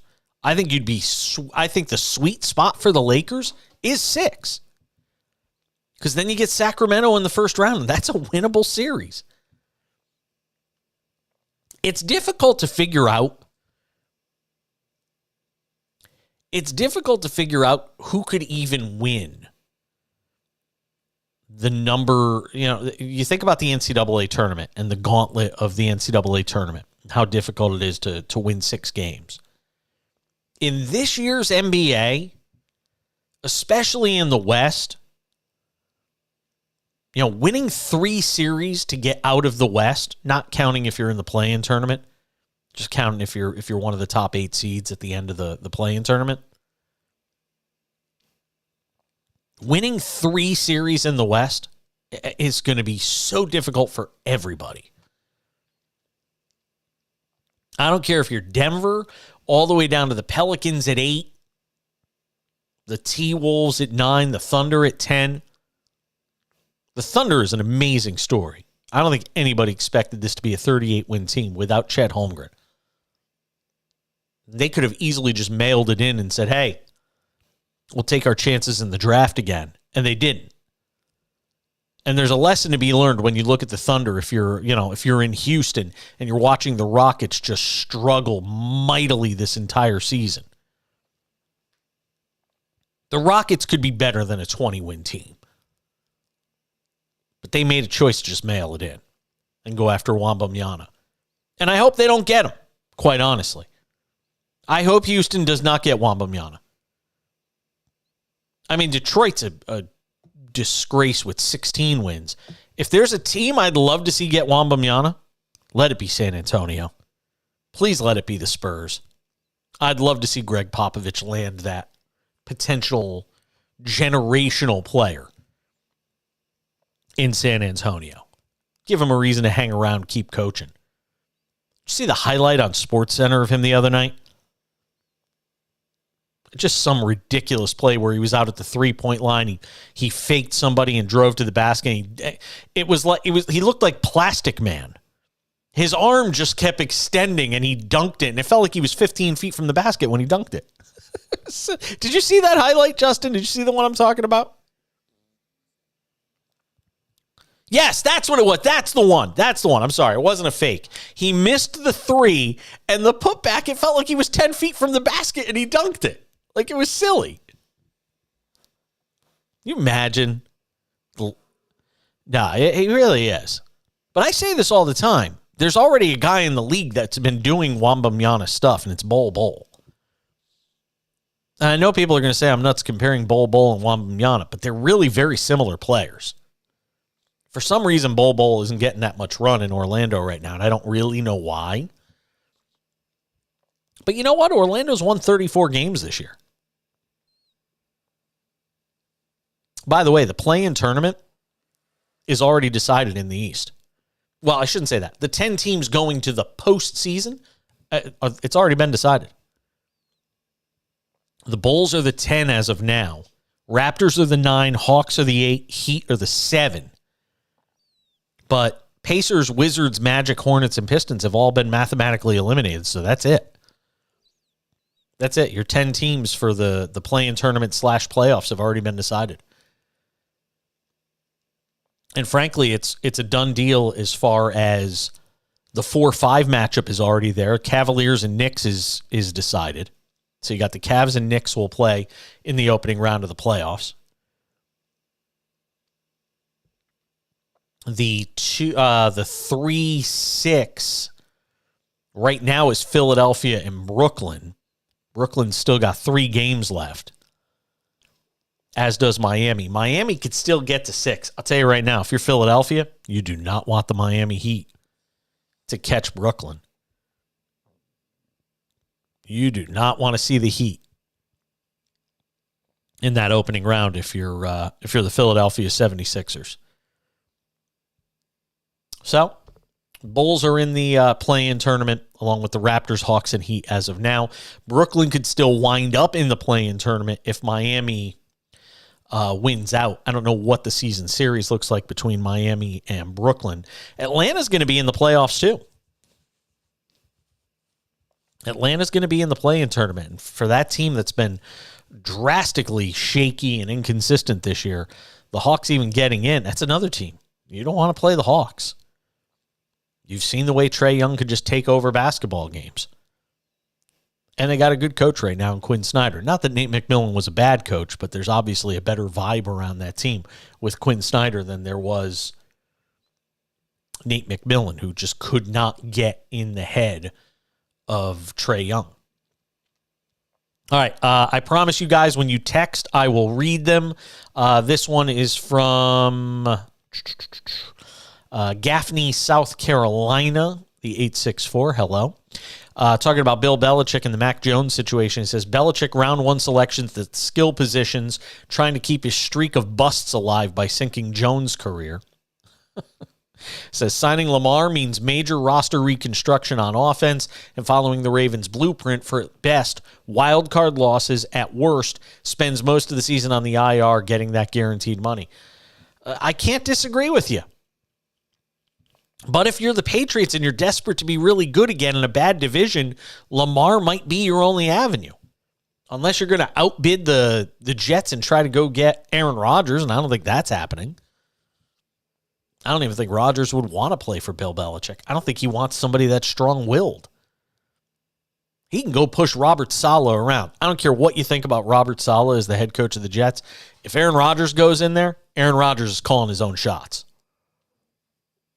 Anywhere Aaron Rodgers goes, as a head coach, you are ceding control to a degree to what Aaron Rodgers wants.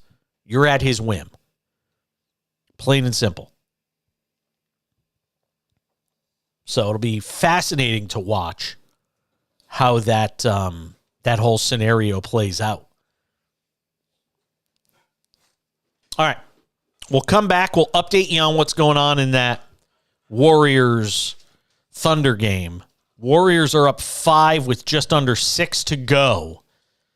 Going to pull the rabbit out of the hat again. Suns looking like they're going to get a win over the Spurs. That one's just about final. We're keeping tabs on all of it. The cashing continues on SportsMap Radio.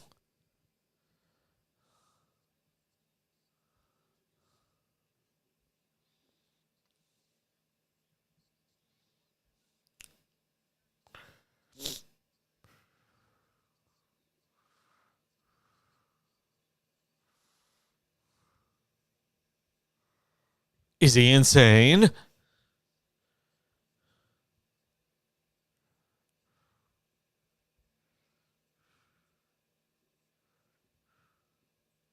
Nefarious.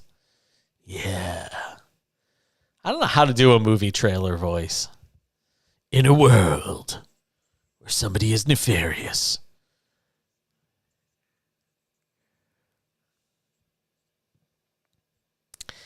I'm friends with one of the most prominent, I'm acquaintances with one of the most famous movie voiceover guys on the entire planet, a guy named Ben Patrick Johnson. You go look him up. He's got he's got like the voice of God. Like if I had his voice, I would just walk around talking to myself all day. Just walk around in a world where Jason Page is the greatest talk show host ever.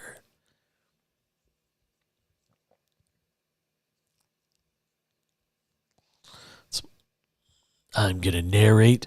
I'm taking a shower.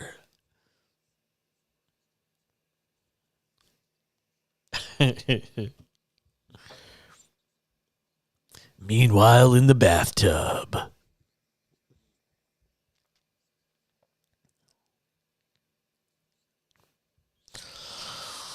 What are the Dodgers up to? 3-2.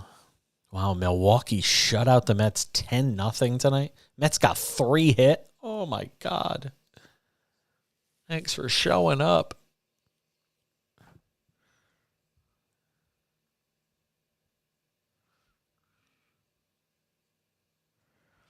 Thanks for showing up.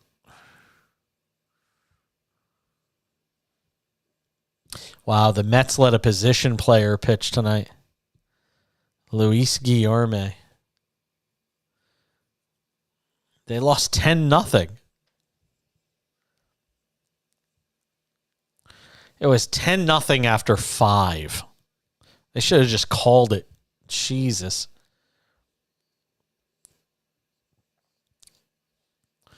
What's the time of game tonight? 2:37. A 10-0 game was still only 2 hours and 37 minutes. Christ. Ugh. Yep.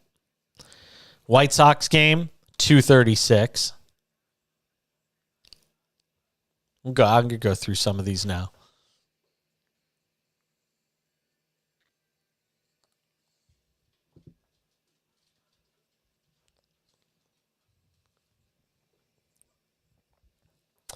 I am not a fan of shorter baseball games. Just not.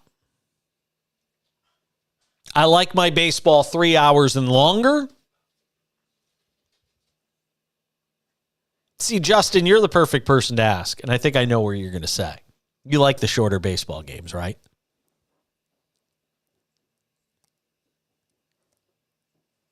Yes. I agree. Absolutely, especially at the ballpark. I mean, by the time you get to the game and settle in, they're cutting off alcohol sales. It's a very good point. That's actually a really good point. Teams are going to lose money on the alcohol sales or the lack thereof. All right, time of game around baseball tonight. Milwaukee beat the Mets 10-0. Time of game, 2 hours. Write these down, Justin. 2 hours and 37 minutes on the Mets game tonight. And a 10-0 game. White Sox fall at home to the Giants 12-3. Time of game, 2 hours, 36 minutes. You had 15 runs. 2 hours and 36 minutes. Cubs, Reds. Reds beat the Cubs 7-6 in Cincy tonight. Cincinnati's 3-1, by the way. Time of game, 2 hours, 35 minutes. Oh, my God, it's all universe. It is so cookie cutter now. It's terrible. Minnesota 11, Miami 1. Marlins are 1-4, by the way. Twins are undefeated. They're 4-0. Time of game, 2:31. Oh, my God, what is happening? Yankees, Phillies. Yankees beat the Phillies tonight 8-1. Time of game, 2 hours, 41 minutes in an 8-1 game. Tampa Bay beat Washington 6-2. Tampa Bay now 4-0, by the way. Washington 1-3. Time of game, 2 hours, 25 minutes. Why even bother? They're shortening it too much. It's the length of an NBA game. Pittsburgh beat Boston tonight 7-6 at Fenway. Pirates to 2-2, Red Sox 2-2. What did O'Neal Cruz do? 1 for 5. He's hitting .333. Time of game. Well, this one was a little longer. 2 hours, 57 minutes. We're not a single 3 hour game yet. Kansas City beat Toronto 9-5. The Royals are 1-3. That's their first win. Blue Jays are 1-3. Time of game, 2:37. Atlanta wins in St. Louis 8-4. Time of game, 2:46. Baltimore shuts out Texas 2-0. Orioles are 2-2. By the way, Grayson Rodriguez looks like he might start for them on Wednesday. Keep an eye on that kid. So Baltimore beats Texas 2-0. First loss for the Rangers. They're 3-1. Hello to our friends listening on 97.1. The Freak in Dallas. We love you down there. Time of game. Ready for this one, Justin? 2 hours, 18 minutes. It is. It's awful. This is not good. Atlanta doubles up St. Louis 8-4. Time of game, 246. The day of the 3-hour baseball games, like the dinosaur, it's gone. It's extinct. In 11, Detroit beat Houston 7-6. Surely they must have played over 3 hours. 7-6, 11 innings, right? They had to have gone over 3 hours. Thank you. 3 hours and 21 minutes. There's our winner. Yes. Thank you. Angels. Oh, this is last night's games? I thought these were today's games. Oh, man. Oh, shoot. On my list of my things of games that I was looking at went kind of screwy on me. But you're still getting the point. I mean, all of these games are just dramatically shorter. San Diego beat Arizona last night. This was last night. 5-4, 2 hours and 29 minutes. Dodgers beat Colorado last night 13-4. Time of game was 2:47. I mean, this is it. This is the new thing in baseball. Whether you like it or not, this is the age of baseball we're in now. The era of the 2.5 hour game. And somebody thinks this is a brilliant idea, that people are just going to flock to the screens to watch baseball now. I'm just not buying it. I'm really not.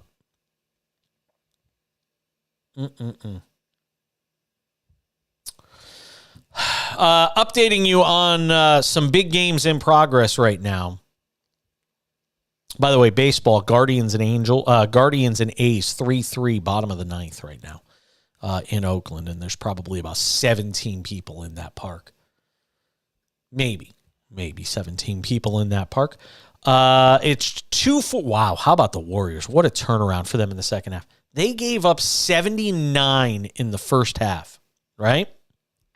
Warriors in the fourth quarter with 2:44 left. I mean, how can you be this, Jekyll and Hyde? And this is why they're a 500 team. Warriors lead the Thunder 133-120. So they gave up 79 in the first half. That means in the second half, they've given up 41 points, and there's only 2:40 to go in the fourth quarter. And this is why some people think they can just flip a switch. You're going to be able to do that in the postseason as a 7 seed or a 8 seed if you're the Warriors? I don't know. No, I do know. The answer is no. You're not going to be able to. And Andrew Wiggins is going to be back. He'll be back for this team in the postseason. He's finally starting to open up and talk about why he's been missing time and all of that stuff. But Warriors are going to get a win tonight after trailing 79-69 at the half. They lead the Thunder 133-120, 2:13 to go in that game. It's amazing.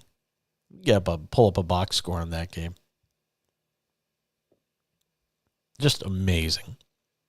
It's a final, by the way. A's walk it off against Cleveland 4-3. Tell you, Oakland, I don't know how that team is winning. And they're 2-3. I mean, they've got nobody on that roster. How the A's are 2-3 already is just great. How the A's have a better record right now than the Toronto Blue Jays. Like, I know it's 5 games into the season, and the A's will probably win, 55 games this year if they're lucky.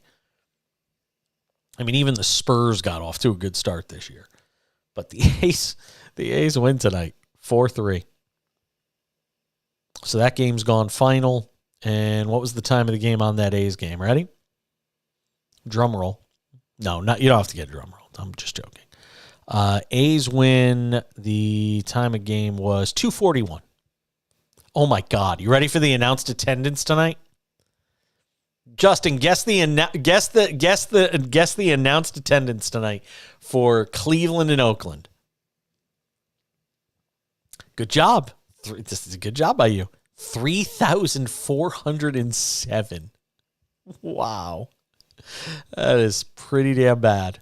3,407 to watch a Major League Baseball game. It's not a tenable situation. If they don't get the deal on the new ballpark, they're going to be in Vegas, and I might be there with them. I mean, everything's moving to Vegas. Why should everybody? I don't know why. I can't get my husband to move there. I would love to live in Vegas. Tampa, what'd you say? Hell yeah. Tampa Bay tonight, as I said, went to 4-0. They beat Washington 6-2. 225 on that game tonight. Jesus. 225 was the time of game. Was that tonight? I think it was tonight. All right. We're going to hear from Tiger Woods coming up in about 6 minutes on the show. He had his press conference down at Augusta National Masters Week. We're going to get somebody good to talk about the Masters tomorrow. I'm working on a couple of different potential guests on the show tomorrow. We're going to give you a betting preview. Cam Rogers is going to stop by the show from Believe. So we'll get some thoughts with him. Oh, I'm sorry. Rays beat the Nationals tonight 10-6. That score I was looking at was from yesterday. ESPN's been doing something really weird with their top bar on the website. Mets are 3-3. I just love looking at standings in the early going because you always see some weird stuff. Angels lose tonight to Seattle. 11-2 the final. Luis Castillo gets the win. He hasn't given up a run yet this year. All right, stick around. We're coming back. Tiger Woods on the other side in his own words from Augusta.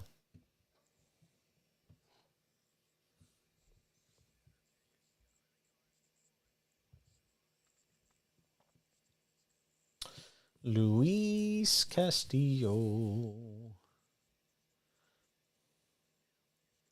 6 innings of one hit ball for Luis Castillo.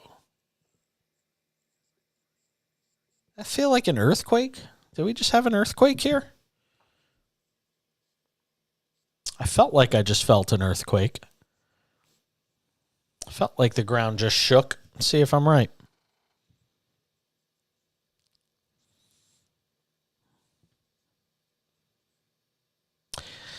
Yeah, if you've never felt one, the first time you do, it kind of is like, really? That just happened? Never forget the first time I felt an earthquake. I swore I just felt the ground beneath me shake, like the building shook a little bit, but guess I'll see if I get an alert on my phone.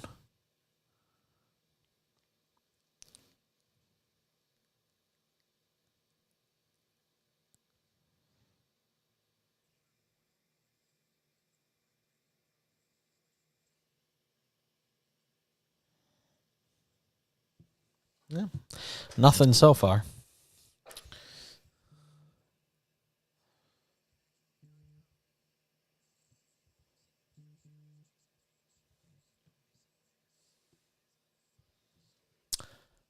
Maybe I've just got tremors. It's encouraging. Maybe because I haven't eaten anything since 3 o'clock or 2:30. I think it's 2 o'clock, 2:30.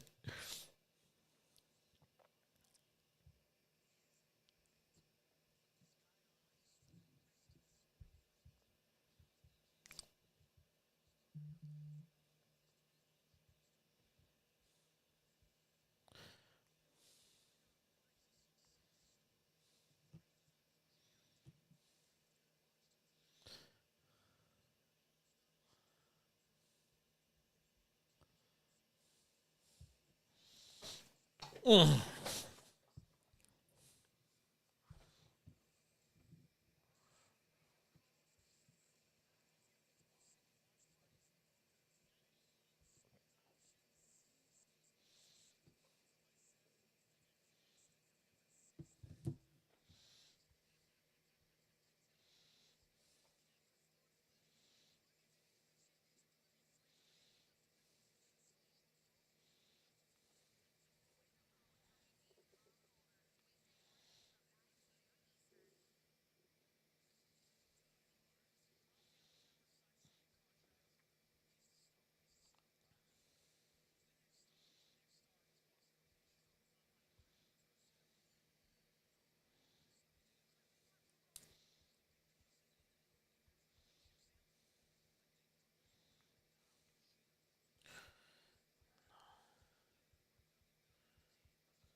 Yep.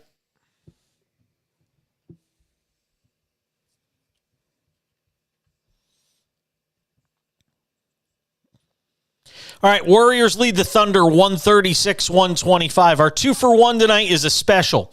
Tiger Woods met with the media today at Augusta National, site of the Masters, where he's getting ready to tee it up on Thursday in the opening round. And he answered questions from the media, and anytime you could get inside the mind of Tiger Woods, people are going to listen. Tiger, you've talked about the success this game has given you, especially here. It's also given you a lot of joy over the years, and I guess those are two different things.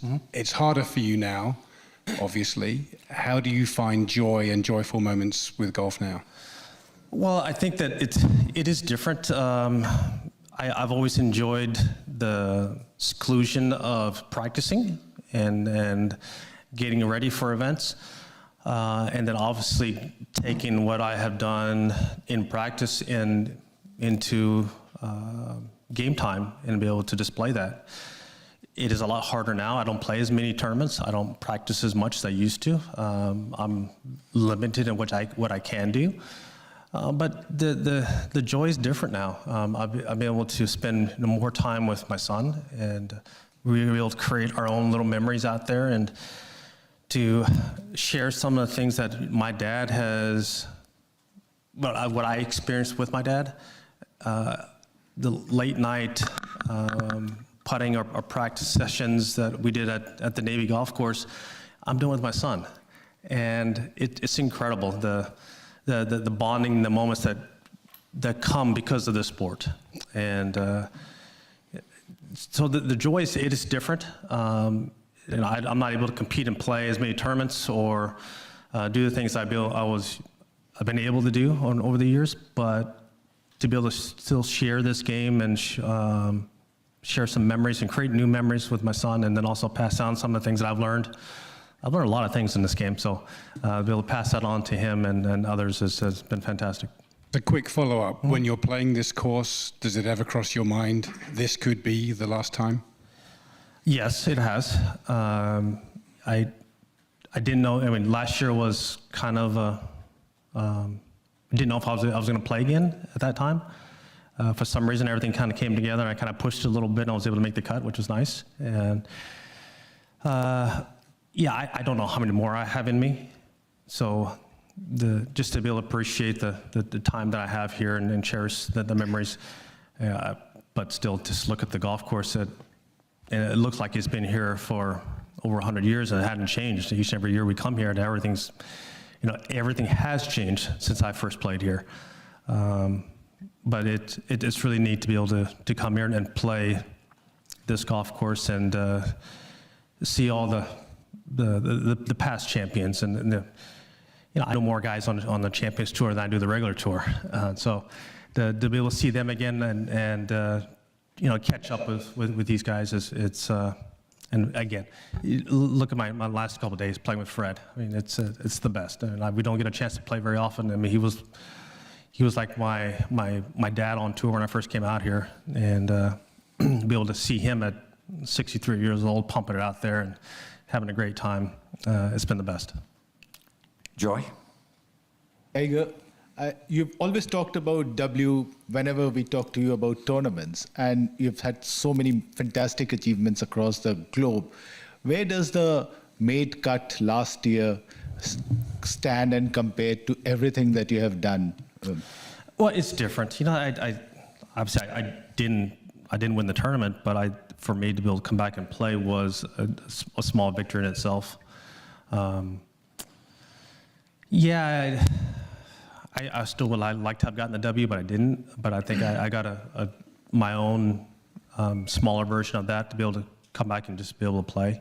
And I had a little time off there before I hadn't played in a while, and to come out.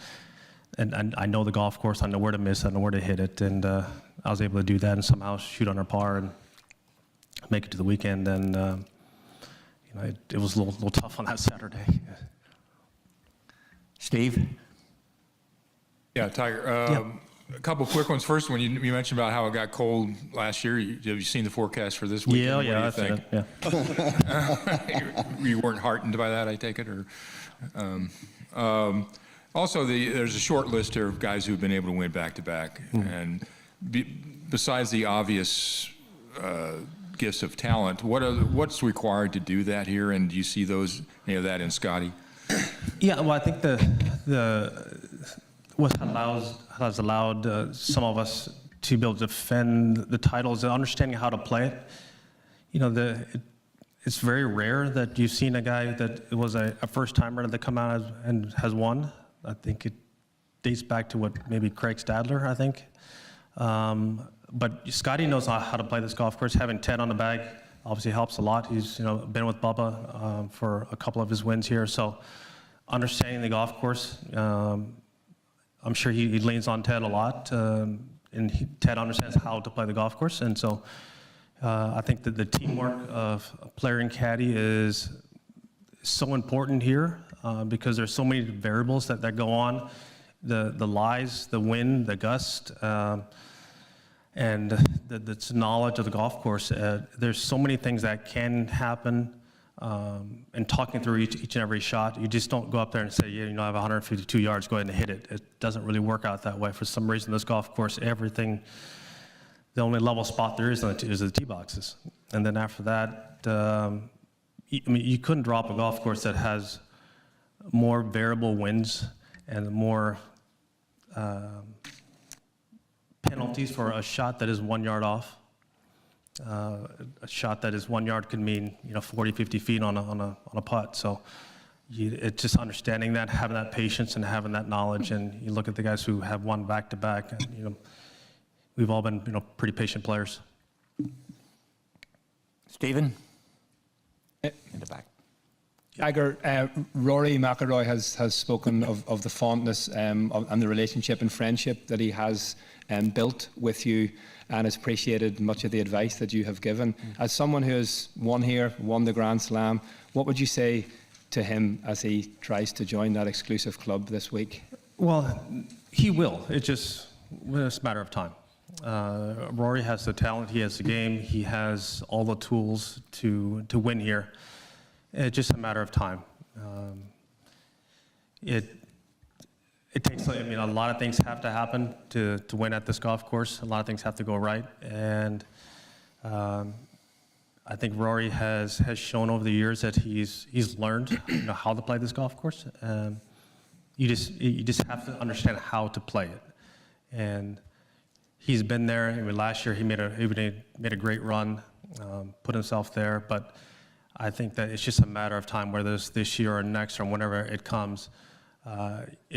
He will get it done, and he will have the career Grand Slam. It's just that, what year it'll be. It will definitely happen. Jimmy Roberts. Tiger, Rory, speaking of him just in here, and he was talking about how you've still obviously got all the shots and everything, but the mobility. Can you give us a sense of where you are mobility-wise? Yeah, mobility it's not where I would like it, but it's as I've said here, I've said to you guys before that I'm very lucky to have this leg. It's mine, and so yes, it has been altered and there's some hardware in there, but it's still mine, and it has been tough, and it will always be tough. The mobility and endurance and what my leg will do going forward, it will never be the same. I understand that. It's one of the reasons why I can't prepare, I can't play as many tournaments I would like. But that's my future, and that's okay. I'm okay with that. Doug, how much hardware is in there? Say again? How much hardware is in there? How much hardware? Hardware is in your There's leg. a lot. Yeah. Tiger, of all the practice rounds you've played with people over the years, do you think the guys you're playing with now, Tom, Rory, JT later, do you think they look at you as a threat in terms of the tournament, and should they? Well, I don't know if I threat or not. It's just, I think it's understanding, picking some guys' brains and trying to figure out what they need to do to win this tournament. Hey, I was lucky enough to have played with Freddie and Raymond my first year, and Sebi and Ollie. You know, that was incredible. And then Jack and Arnold didn't go off to the par 3 contest with those guys. You know, that's what this tournament allows us to do is pass on knowledge and gain knowledge from the past and you know, and apply it. And whether I'm a threat to them or not, who knows? You know, people probably didn't think I was a threat in 19 either, but it kind of turned out okay. You know, and that last line from him is his very subtle, with a smile on his face, way of saying, if you count me out, you do so at your own peril. I've said it before. He's going off at plus 7,000. You're not going to put a few dollars on Tiger Woods to win the Masters? You're crazy. Put $10. He wins 700 if he wins. We're coming back. Stay with us.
I am not going to be able to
Getting set to put the wraps on this baby.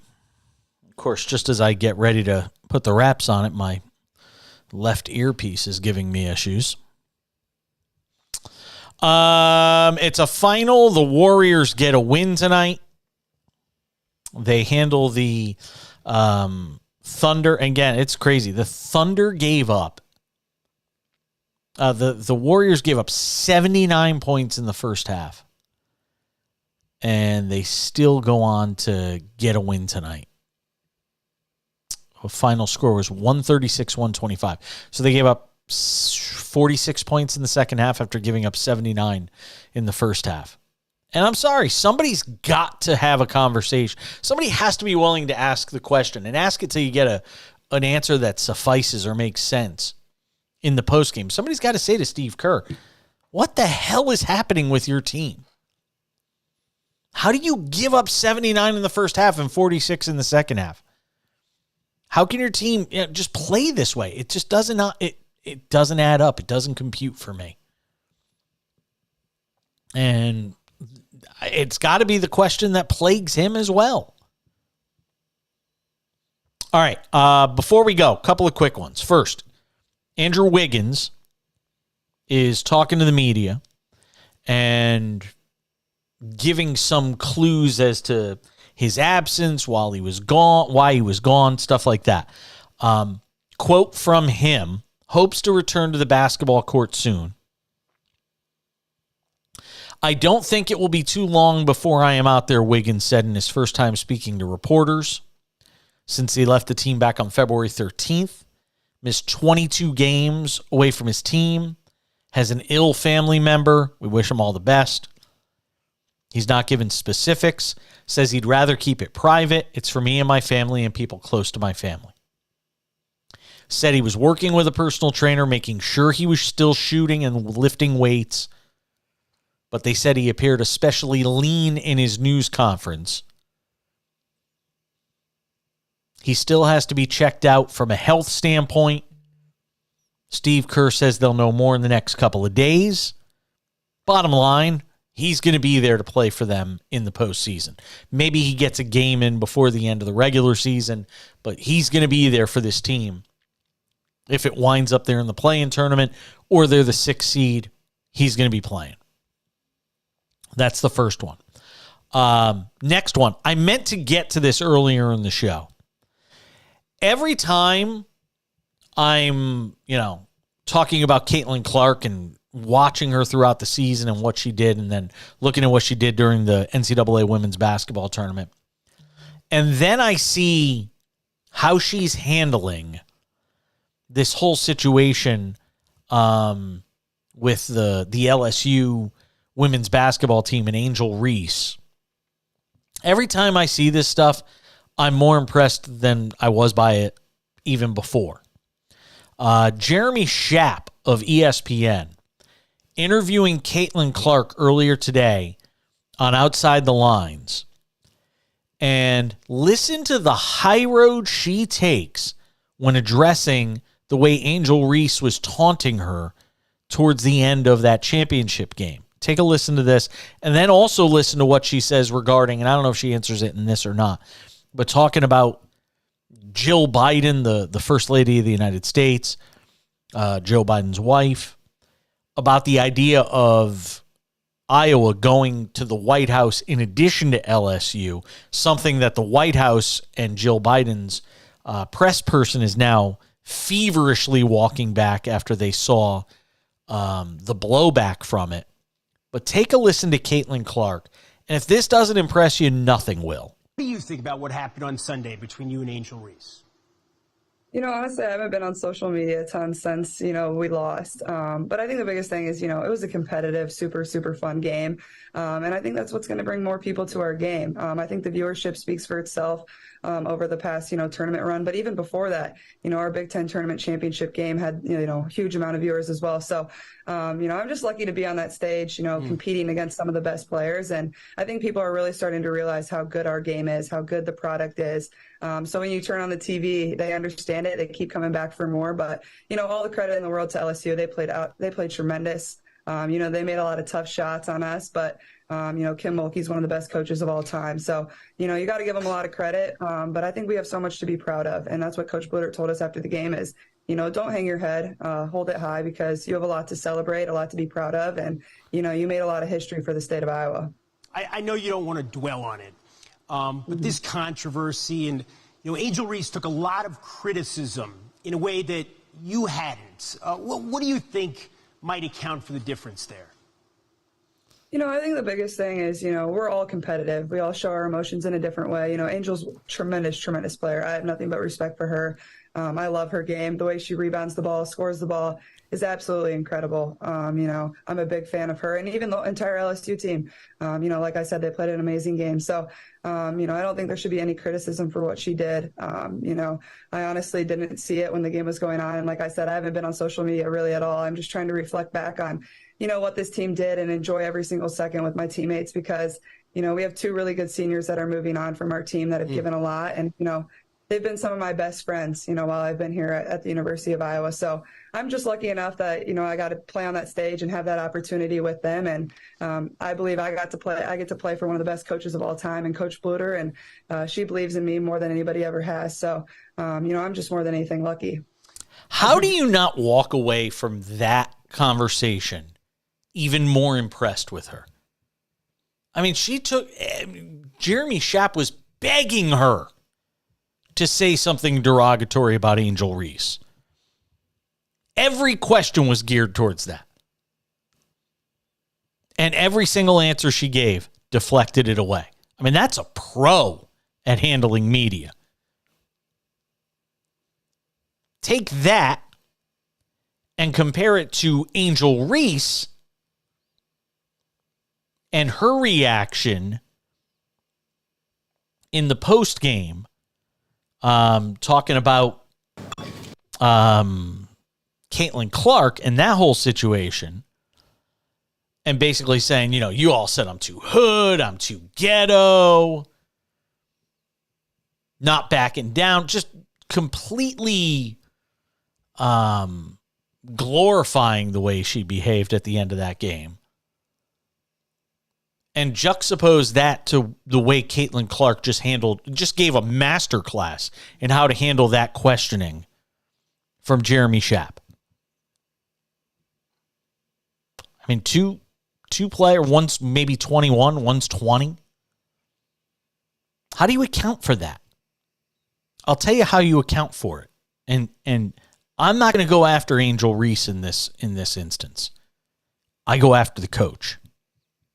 You can coach players and make them good players. But can you coach them to say and do the right things and handle these situations correctly? Angel Reese is still an impressionable 20-year-old. She'll be 21 in May. She's not even old enough to drink yet. And I'm sorry, I put some of the blame on Kim Mulkey. And I went back and watched the video of Angel Reese. And I went back and watched some of it. And as I go back and watch some of it, I'm actually shocked she didn't get teed up for that. Like, what were the officials doing at the end of that game? What were they doing when that was going on? Were they not paying any attention to the fact that she literally was stalking Caitlin Clark around the floor to throw up the "you can't see me" and pointing to her finger? I mean, really? How do you not get teed up for that? Yet Caitlin Clark got teed up for throwing the ball away. Oh, it's a delay of game. Really? Which was her fourth foul. And I don't think Iowa was beating LSU anyway because they couldn't get any stops. But it certainly didn't help that they had their best player on the bench basically for most of the third quarter in that spot. Just saying. Boy, can we get those two in a matchup again next year, please? Caitlin Clark just turned the other cheek. Angel Reese should have been celebrating the fact that she was winning a national championship, the first in LSU history. Instead, she was more infatuated with taunting Caitlin Clark. That's how we wrap up this Tuesday edition of the show. Thank you for listening. Thank you to Justin Barbosa for producing and engineering it. Thank you to Nick Ferguson for coming and hanging out with us. We'll have a more in-depth preview of the Masters tomorrow. That's going to do it for me. I'm Jason Page. We'll see you back here tomorrow on the Cash In SportsMap Radio and the SportsMap Radio app. Have a great night. Bye.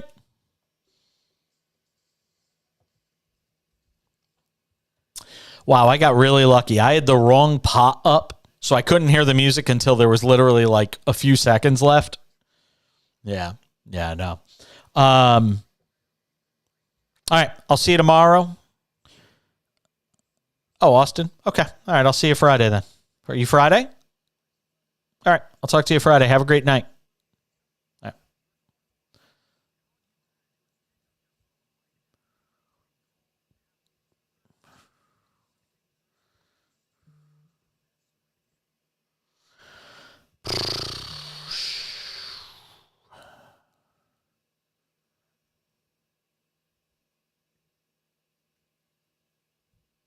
Damn, I didn't get to the billionaire list.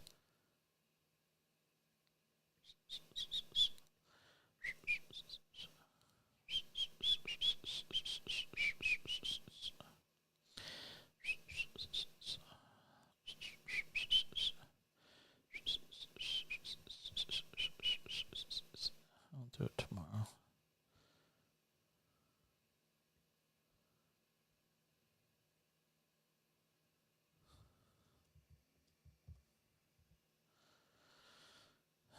Close that. Thanks to let's see who wrote them.